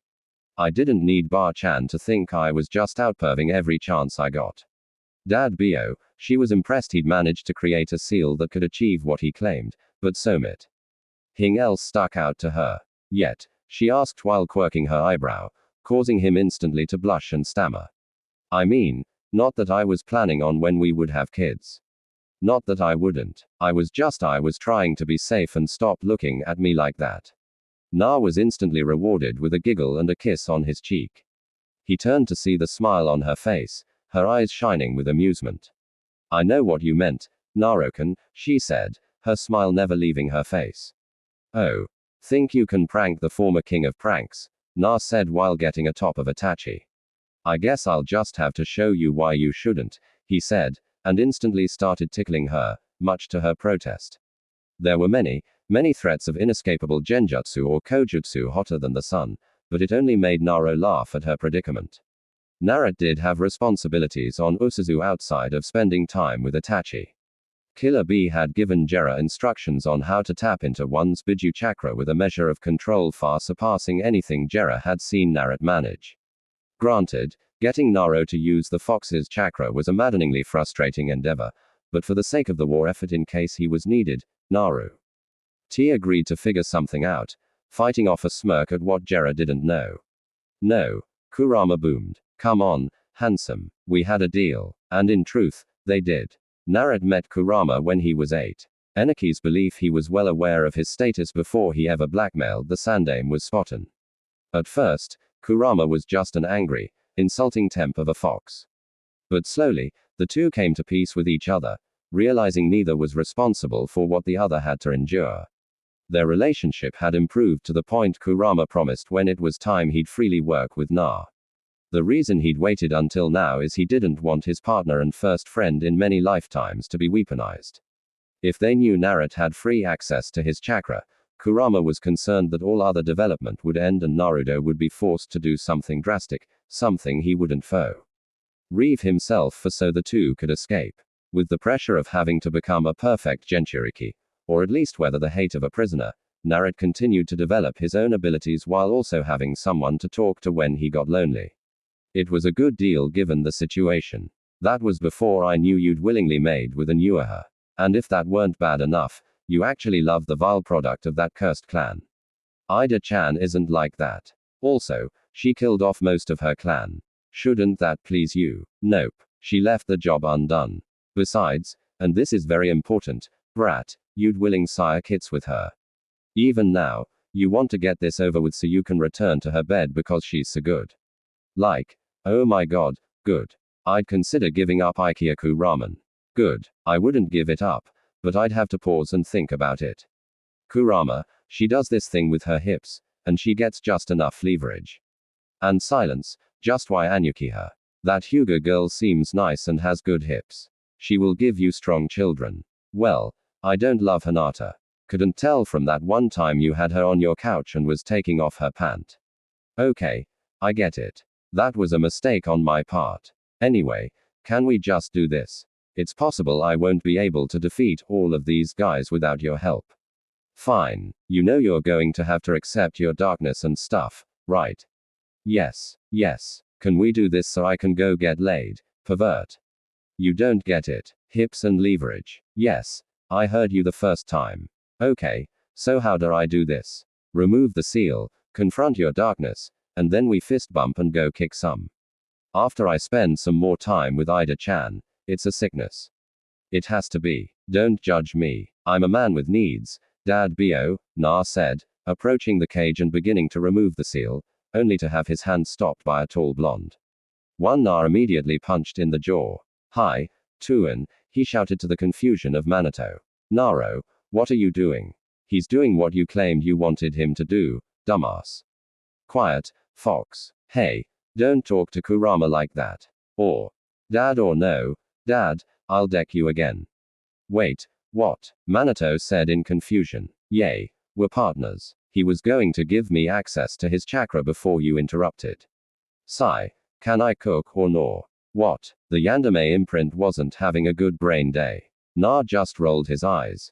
For a guy that stuck the two together. He sure as, didn't seem aware of how this was supposed to go. Just sit back, Pops. I got this. And with that, Naruto finished moving the seal only to see nothing happen. The Kyuubi Kurama, he reminded himself, wasn't trying to actively escape, but the duration of the seal being undone triggered something else. For thousands of years of laid dormant, who has disturbed the great and powerful Kusha-sama database? Oh god, it's the flying tomato. Flying tomato. Both blondes asked. I told you never to call me that, Daban. Kusha shouted before approaching her son and giving him a tight hug. Hi, Sochi-kun. Hi, Ka-chan. He replied back, a few unshed tears in his eyes. Why does she get tears and I get punched? I'm not going to cry over some dude. It's called the bro code. That doesn't apply to fathers and sons. It so totally does. Even my old man knew that and he created NSHU. Kurama offered helpfully. We don't have time for this. So, Sokian, you're ready to work with Usagi-chan. I see. I'm not a rabbit, you bruised tomato head. And I'm not a tomato. Flying or otherwise jerk. Why did he call you the flying tomato? Ka-chan. Because when she was a kid, she had a round plump face with blood red hair. So, she looked like a tomato. She also had the temper of a spree killer. Always flying off the handle. You're working on a chain enema, Fox. I'll step on you if you try. Guys, no more. We can't have that much time, right? So, let's enjoy the time we do have. You just want to go back to banging Itachi. Bro, code dumb Fox doesn't apply to Beiju, Kurama said with a laugh. You can't be active. You're too young. Mr. PFF. I ain't stopping, so you're just going to have to deal with it. Naruto said only to receive a similar punch to the one he hit Minato with. You've let Jiraiya corrupt you despite my words. Kasha started, eyes wide and her hair floating, mimicking nine tails.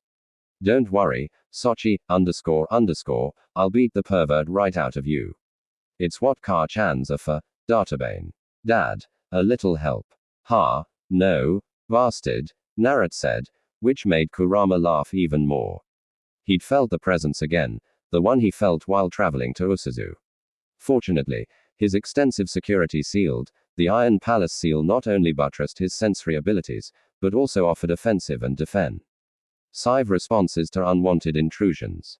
Jiraiya had to find that out the hard way. The seal alerted him to the incomer, and Naruto could sense it was approaching them. He didn't know what annoyed him most, the intruder or that he'd have to leave bed to deal with sad intruder as he was still holding attack. High as her head lay on his chest. Itachi, Naruto whispered, do you know of someone or something that can merge with trees? Zetsu, the Akatsuki's main source for intelligence. He could seemingly get anywhere almost undetected. Oh. Anything else you can tell me about him? He eats people. I want to be judgmental, but given recent events, I'd be something of a hypocrite, he said while wiggling his eyebrows. You've been around Jiraiya too long. I believe Kusha-sama was correct in attempting to beat his influence out of you. I'm just trying to keep the mood light given I'm about to go torture this thing. I don't think it's human. So, what's your plan? The next time he reveals himself, I'll restrain him and we can go from there. It didn't take long for Zetsu to once again emerge from the vegetation.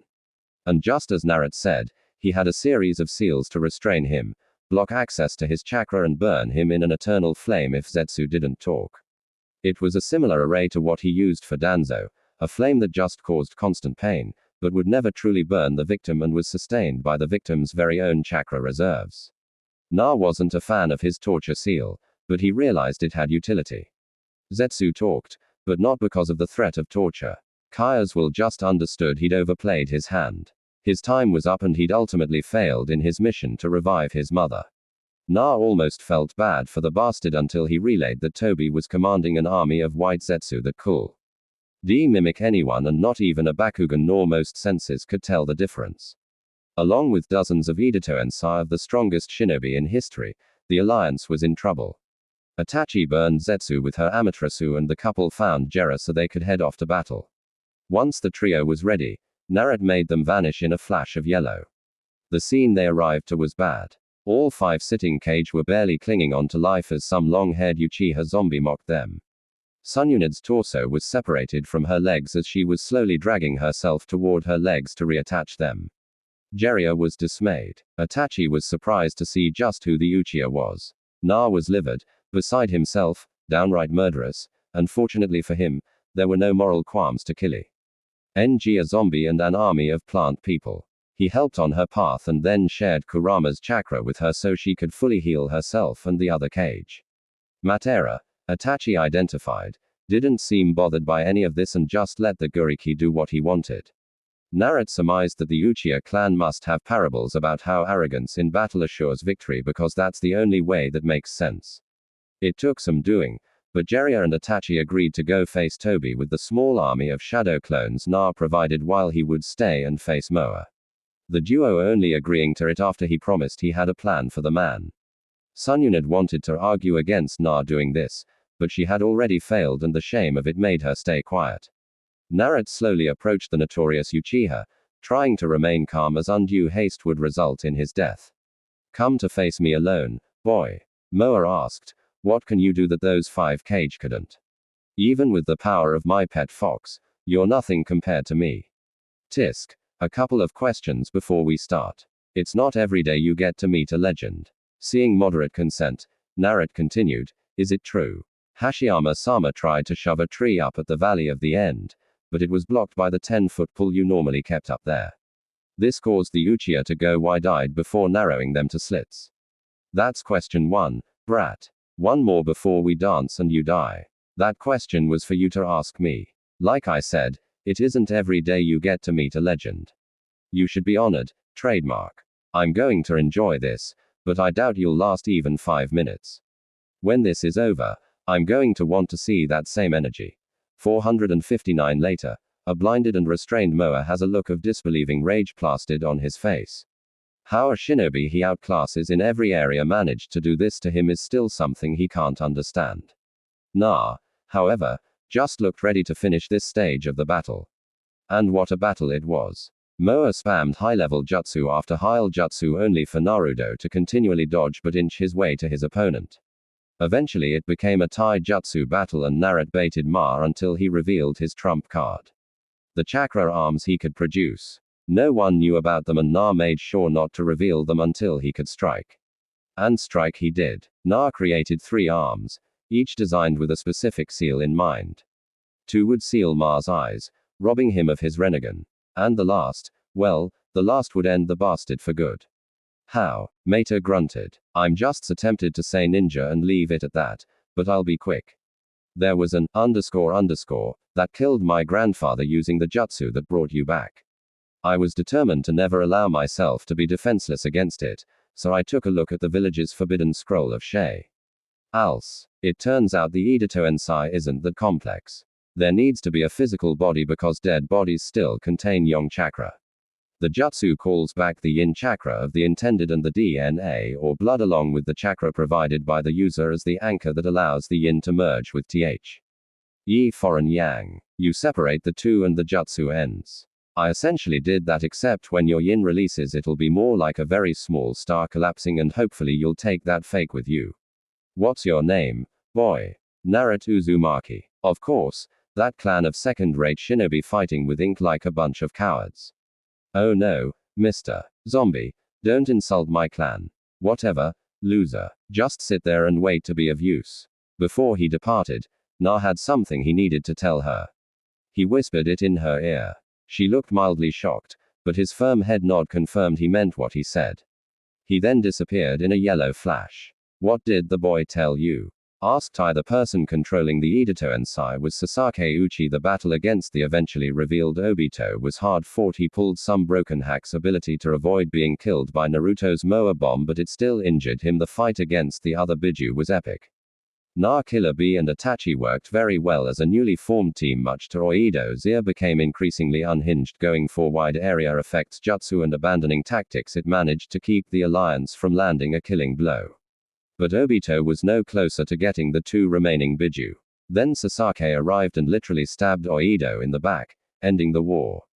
Except he had a deranged look in his eyes. He started shouting Naruto's name repeatedly, and Na was more than willing to meet the challenge. Sasuke had crossed the last line. There was no rehabilitation to be had. He was a mad beast, and Na would put him down. Promises be damned. Itachi stopping and kissing him before he went to face Sasuke surprised him. For one, she didn't strike him as the type to be overly comfortable with public displays of affection. 2. The emotion behind it felt off. He couldn't quite figure out why, but something was wrong, and the look in her eyes didn't help.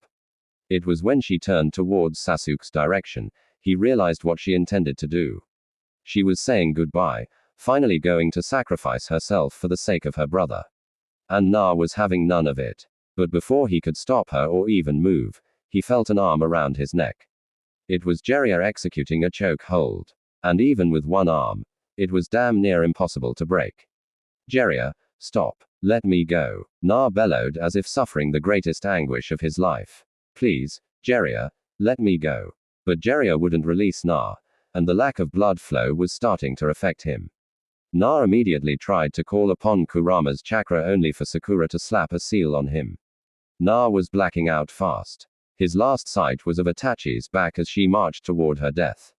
He awoke 3 days later. Apparently, Sakura and Kakashi thought it a good idea to place him in a medically induced coma could subdue Sasuke without Naruto killing him. Why comrades don't abandon each other. When Na awoke, Jiraiya was there. And it took a great deal of Naruto's self-control not to lash out at the man, even more after Jiraiya's first sentence. She's gone, Na. And there it was. Confirmation that she finally completed her mission to die by her brother's hands. Aided by his godfather, friend, and Junin sensei. In that moment, Na wanted to kill all three and was finding it almost impossible to come up with a reason not to.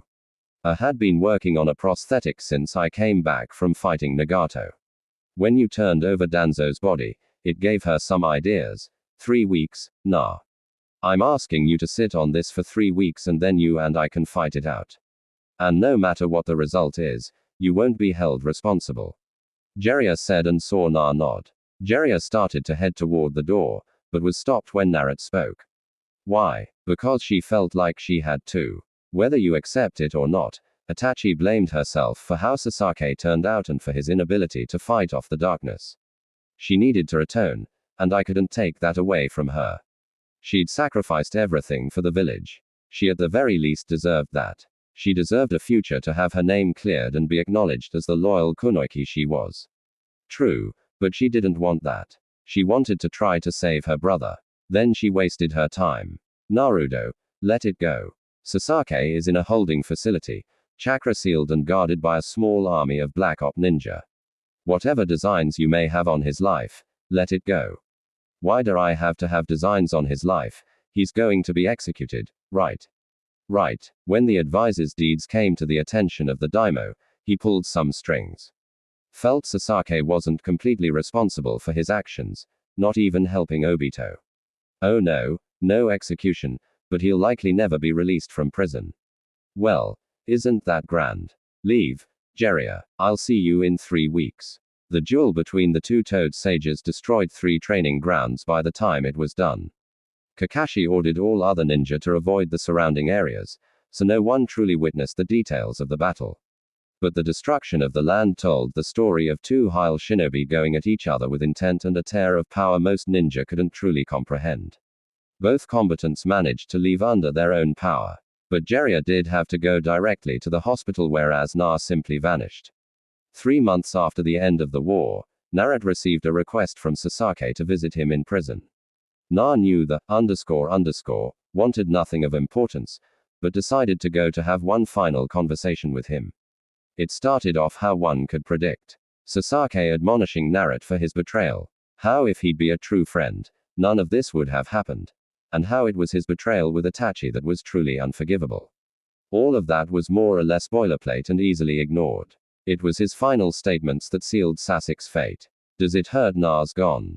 Yes, Sasuke, it does. No, not that. Of course, it hurts my Nyan is gone. Does it hurt that she loved me more than you? That she chose death by my hand over being with you? Does that burn? Does it keep you up at night? Your inability to protect your precious person because she didn't value you enough. Did she even tell you she loved you? Because she told me right before my Kirin vaporized her. She sounded so sincere. I'm sorry for all the pain I caused you, Sasuke. And I'll always love you, she said. And for that love, you killed her. No, you killed her. This village killed her just like it killed the rest of my clan. My best friend and my sister, screwing behind my back, laughing at me, plotting and planning and manipulating me. You had to answer for your betrayal. One of you had to die, but truthfully, I wanted it to be you. I think it's because I've always hated you, at least a little. Well, this has been a blast, Sasuke. Enjoy your time in prison. Oh, I will. No matter what, I'll always be the person that took your love from you, and there is nothing you can do about it.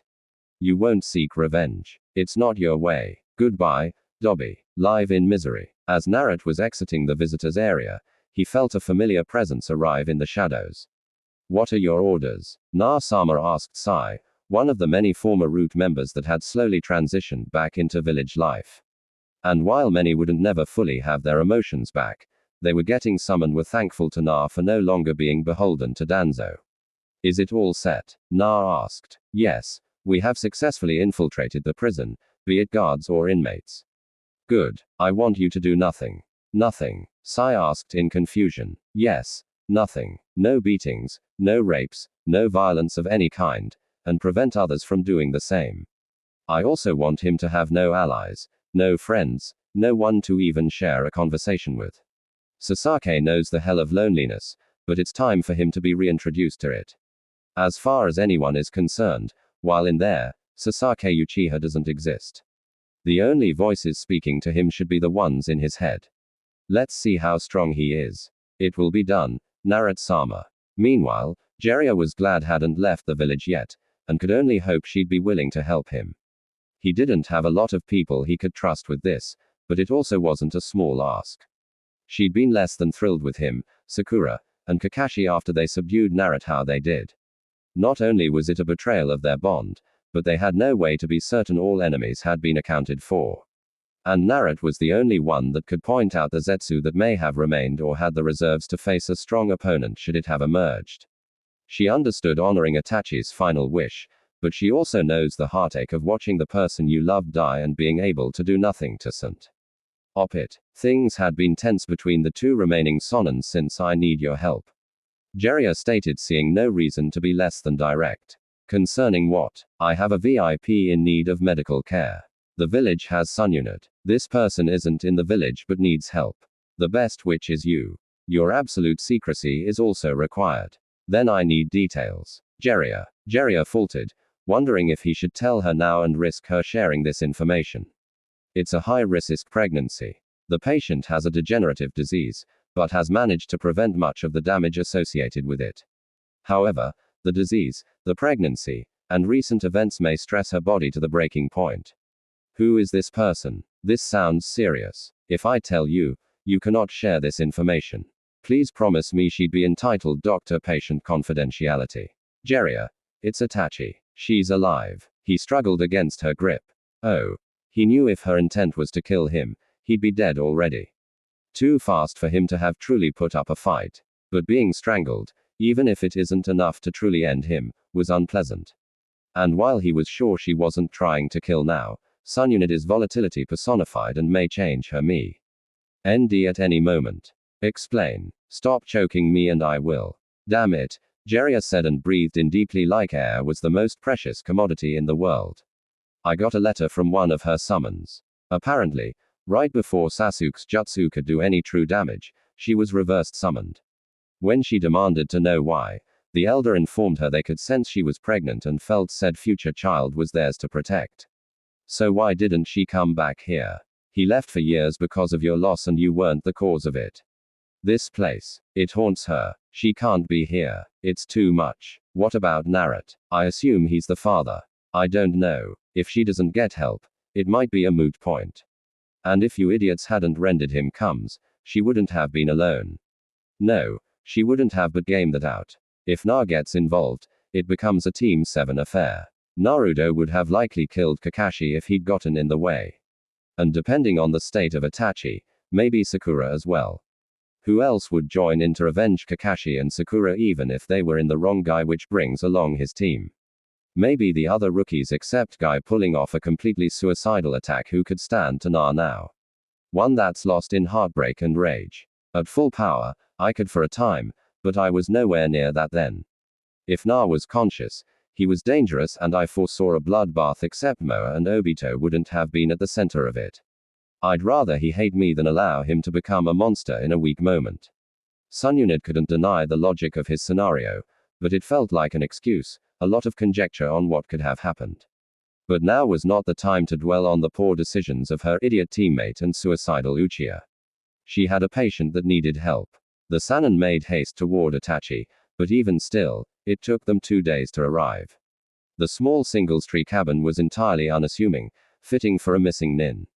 As they approached, they were met by someone neither of them expected and immediately tensed for a fight. No need for that. I'm here at Itachi's behest. You know, Toad, Slug, Shark, and Weasel. I swear there's a joke in here somewhere, said Kisame as he greeted the Sunning at his door. And if you make it all punch you so hard, you'll see the curvature of the earth. Now, where is Itachi? She's in the back, Kisame answered as he moved out of Sununid's way. She's a bit violent, ain't she? He asked when Sununid was no longer within earshot. No, she's a lot violent, and I'd suggest you not push it, Jiraiya said, subconsciously rubbing his neck. It's kind of my nature, though. I'm a button pusher. I push buttons. The youth always have to get lessons beat into their heads. Kiss could only shrug. Jiraiya wasn't exactly wrong. You look like there is something you want to say. Oh. Picking up on that, or you should just say it. You're an idiot. I'm okay with that. Go be an idiot until you involved my idiot in your idiocy. If by idiocy you mean, well, he was more than willing. Besides, we used preventive measures. You mean that seal of his? Sakura told me about it. Something must have happened. Maybe the influx of the Kyuubi's chakra. Kurama, whatever. But no, that wasn't the idiocy I meant. I meant you running off to die for no reason. Sasuke may never know peace, but he certainly wouldn't if I were alive. And no matter what he did, he deserved justice. I wronged him. Having done it on orders doesn't change that fact. If Na had not intervened, this wouldn't even be an issue. So, our idiot involved me in his own idiocy. For the record. The seal. The seal is essentially the problem, Itachi. Yes, it healed you and extended your life and did so again when you faced Sasuke. The problem is the toll taken on your body. You're dying how long? 7 years, 10 at most, if you don't push yourself too hard. But the baby will be all right. Yes, and I'll be staying by your side to make sure. But your baby will be fine. I'll talk to Jiraiya. We can arrange transport for you. I'm not going back to the village. Yes, you are. No, I'm not. If stress is bad for me, what do you think the scene where I committed mass murder is going to do? What about Na? There are things in the works for Na. Our chapter is over. My returning would only complicate matters. Even if you don't have that long, you both deserve to take advantage of the time you do have, and he deserves to know about his child. And he will when the time is right. But I won't live in that village. And it does more harm than good to have Naruto not there or working on Konoha's behalf. He can do that and not be there. Itachi. Yes, he can. Or he can not know and move on with someone and have an actual life with them. A lifelong partner that can support and love him. I can't do that. And if it is known that he's consorting with a missing nin, that's bad for him.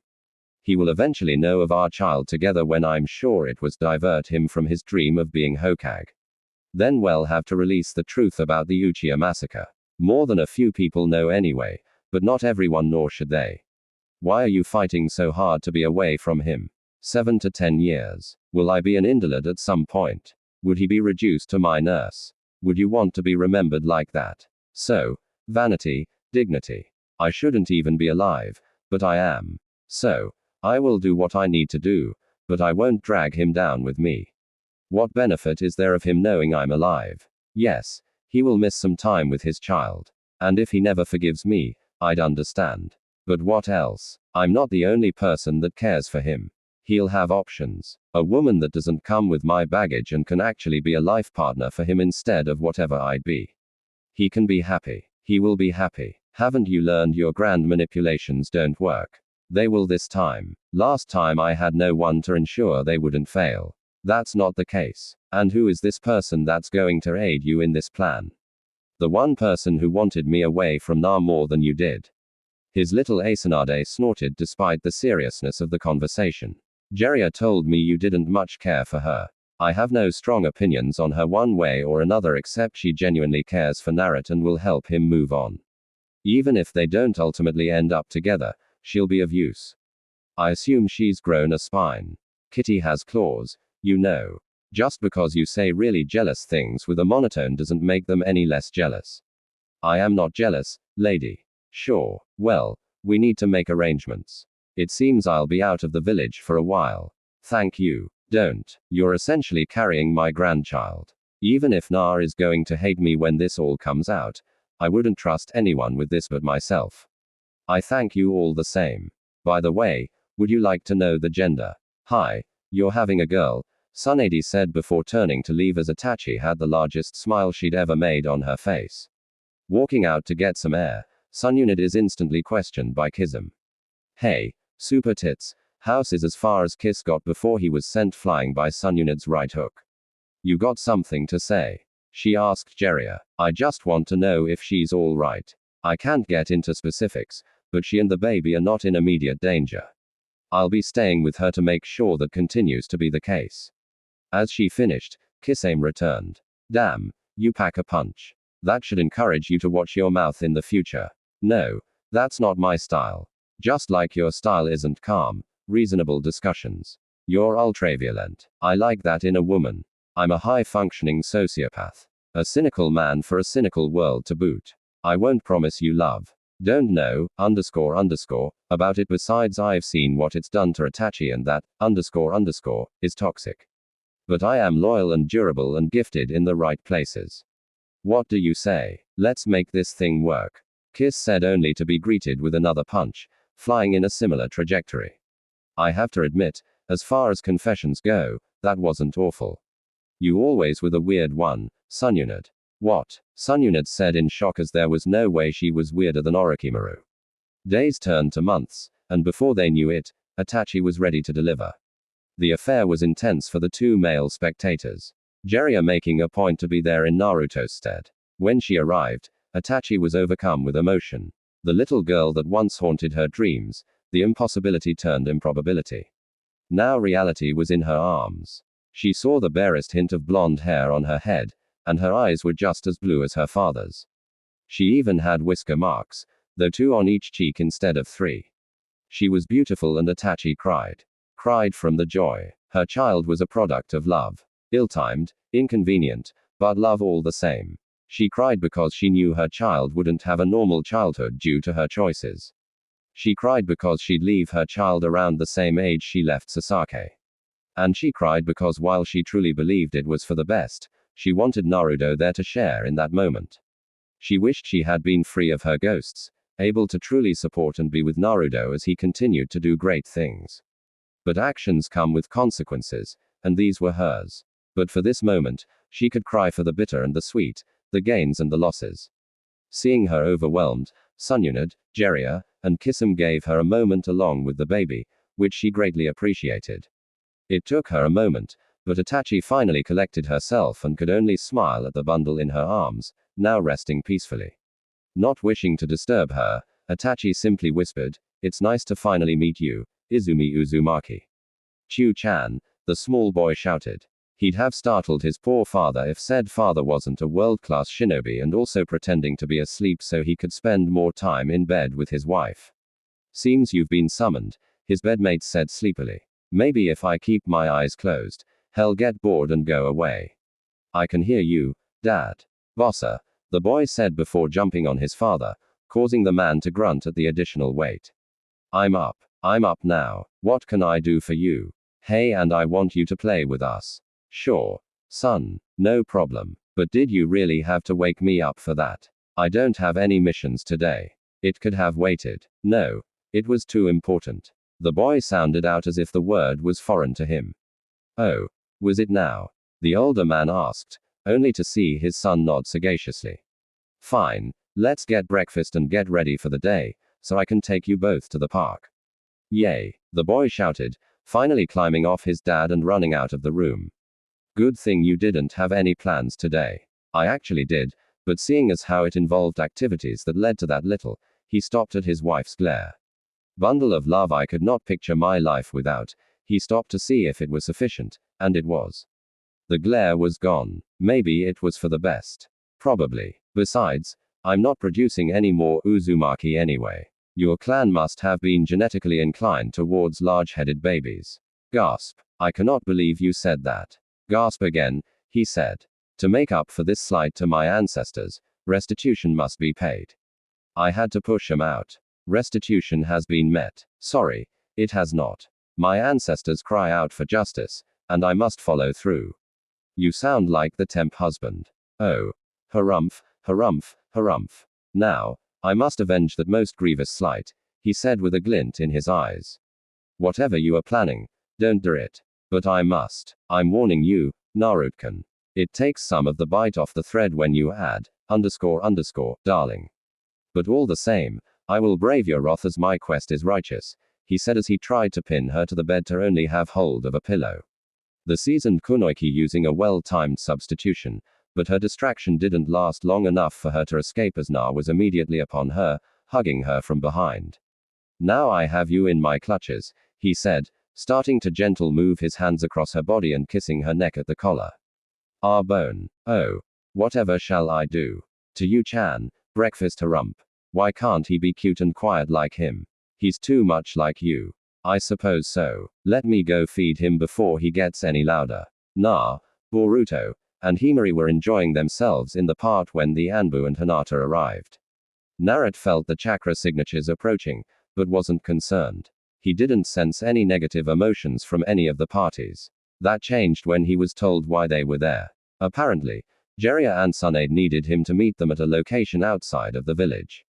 It wasn't too far away, especially for him, but he was curious why Jiraiya hadn't just sent a toad, but had no time to dwell on it. Giving a kiss to each of his family members, with Boruto exclaiming that big boys don't need such a thing, not even on the top of their heads, Naruto took off. He started getting concerned as he was closing in on the appointed location. Instead of the 2 signatures he was expecting, he felt 5. One was incredibly large, about as large as his was when he was 18, another was familiar, but really weak, and the last was large for what felt like a child. When he arrived at the clearing, he immediately saw Jiraiya and Kisame, but knew the other 2 members of the party were behind them. He had no clue as to why Kisame would be there. None of this made sense. It got even more confusing when a child emerged from behind the adults and darted toward him, executing a flying tackle, much to the shock of those present. Instinctively, he caught the little girl. His confusion hadn't allowed him to really take a look at her. But now that she was in his arms, he saw something distress.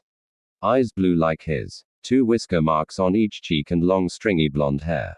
"Hi, I'm Izumi," she said with a shy smile. "Hi, Izumi-chan," he said, still not able to fully process what he's seeing. "Nah, we need to talk to you and you aren't going to be happy, but let us explain fully," said. Na could only nod. Nothing made sense. No conclusion could come from the evidence he had.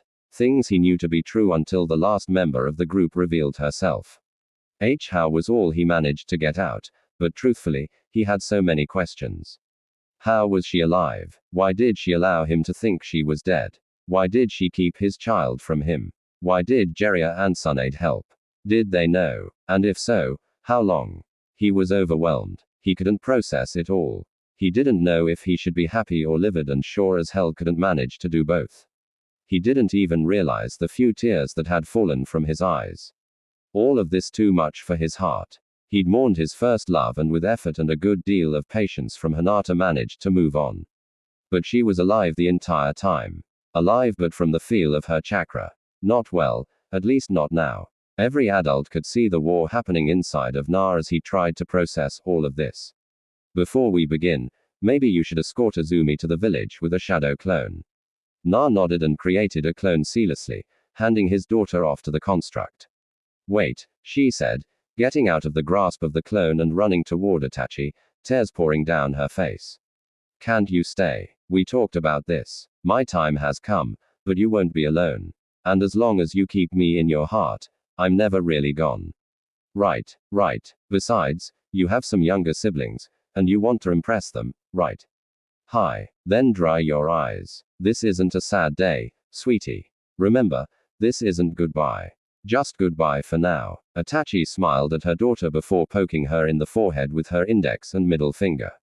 The girl in turn smiled and returned to the clone. All watched as the pair depart, waiting for them to be out of earshot before they continued. I was reversed summoned by the crows. That's how I survived Sasuke's jutsu. That's it. You were reversed summoned and never thought to let me know you weren't dead. No. I had things in motion with the assumption I'd have died. I saw no reason to change course. No reason. None at all. Because I was just holding one. And how did you rope Bar-chan and Pervy Sage into this? Matter of fact, why didn't either of you tell me? I couldn't. She was my patient, which I agreed to before I knew who the patient was. But I couldn't break privilege, not even for you. And what about you, Kya? She convinced me it was for the best. The world was headed towards peace, but it still needed you. And that couldn't happen if you were distracted with your missing nin girlfriend. That was my choice, Jiraiya. Even if it was, we couldn't take the risk you'd make the wrong one. So, you let me think she was dead. You saw how messed up I was, and you let it happen. Was your prophecy so important you'd ignore everything else? No, it wasn't about the prophecy. You know what she's sacrificed. She made a request on how she wanted to live her last years. It may hurt, but I felt she was owed this. It wasn't easy, and I hated how much pain you were in, but I stand by my decision. Oh. How honorable, Jiraiya. What about Ayumi? Didn't I have a right to know her for the first decade of her life to not be something I'm told about? Na was interrupted as Itachi had a sudden coughing fit. He was still angry, but seeing the once powerful Kunoichi so frail made his concern override it, creating another shadow clone to leave with the other three. Naruto quickly picked Itachi up in a bridal carry and darted off. They needed to talk alone. So, Ai-chan, tell me a little about yourself, he said while carrying her on his back toward the village. I like Pocky, but Kacchan won't let me eat much even though I know she sneaks some. I like to water plants. I want to be a kunoichi like Ka-chan, and I'm okay with Shurik Kenjutsu and Taijutsu, but I prefer Enjutsu. I know some Sweden from Kisum Oji-san, but I wasn't allowed to learn more because I didn't practice chakra control enough. Chakra control exercises are the worst there, but Tsunade Bachan says it's important. It is a lot of shinobi skills can be improved when you get better control of your chakra. So what else? Jiraiya Ojasan taught me some fu and jutsu, but not much. He says you're better at it, so it'd be best to learn from you. I'm pretty okay, I must admit. Most important thing is learning the basic perfect calligraphy and imagination. Hi. The pair move in silence for a while. Naruto finding it difficult to speak as there's a lump in his throat. Izumi-chan, I want you to know I'm sorry I wasn't there for you. I'm sure your Ka-chan had her reasons, but if I'd known, I'd been there for you, no matter what. Hi.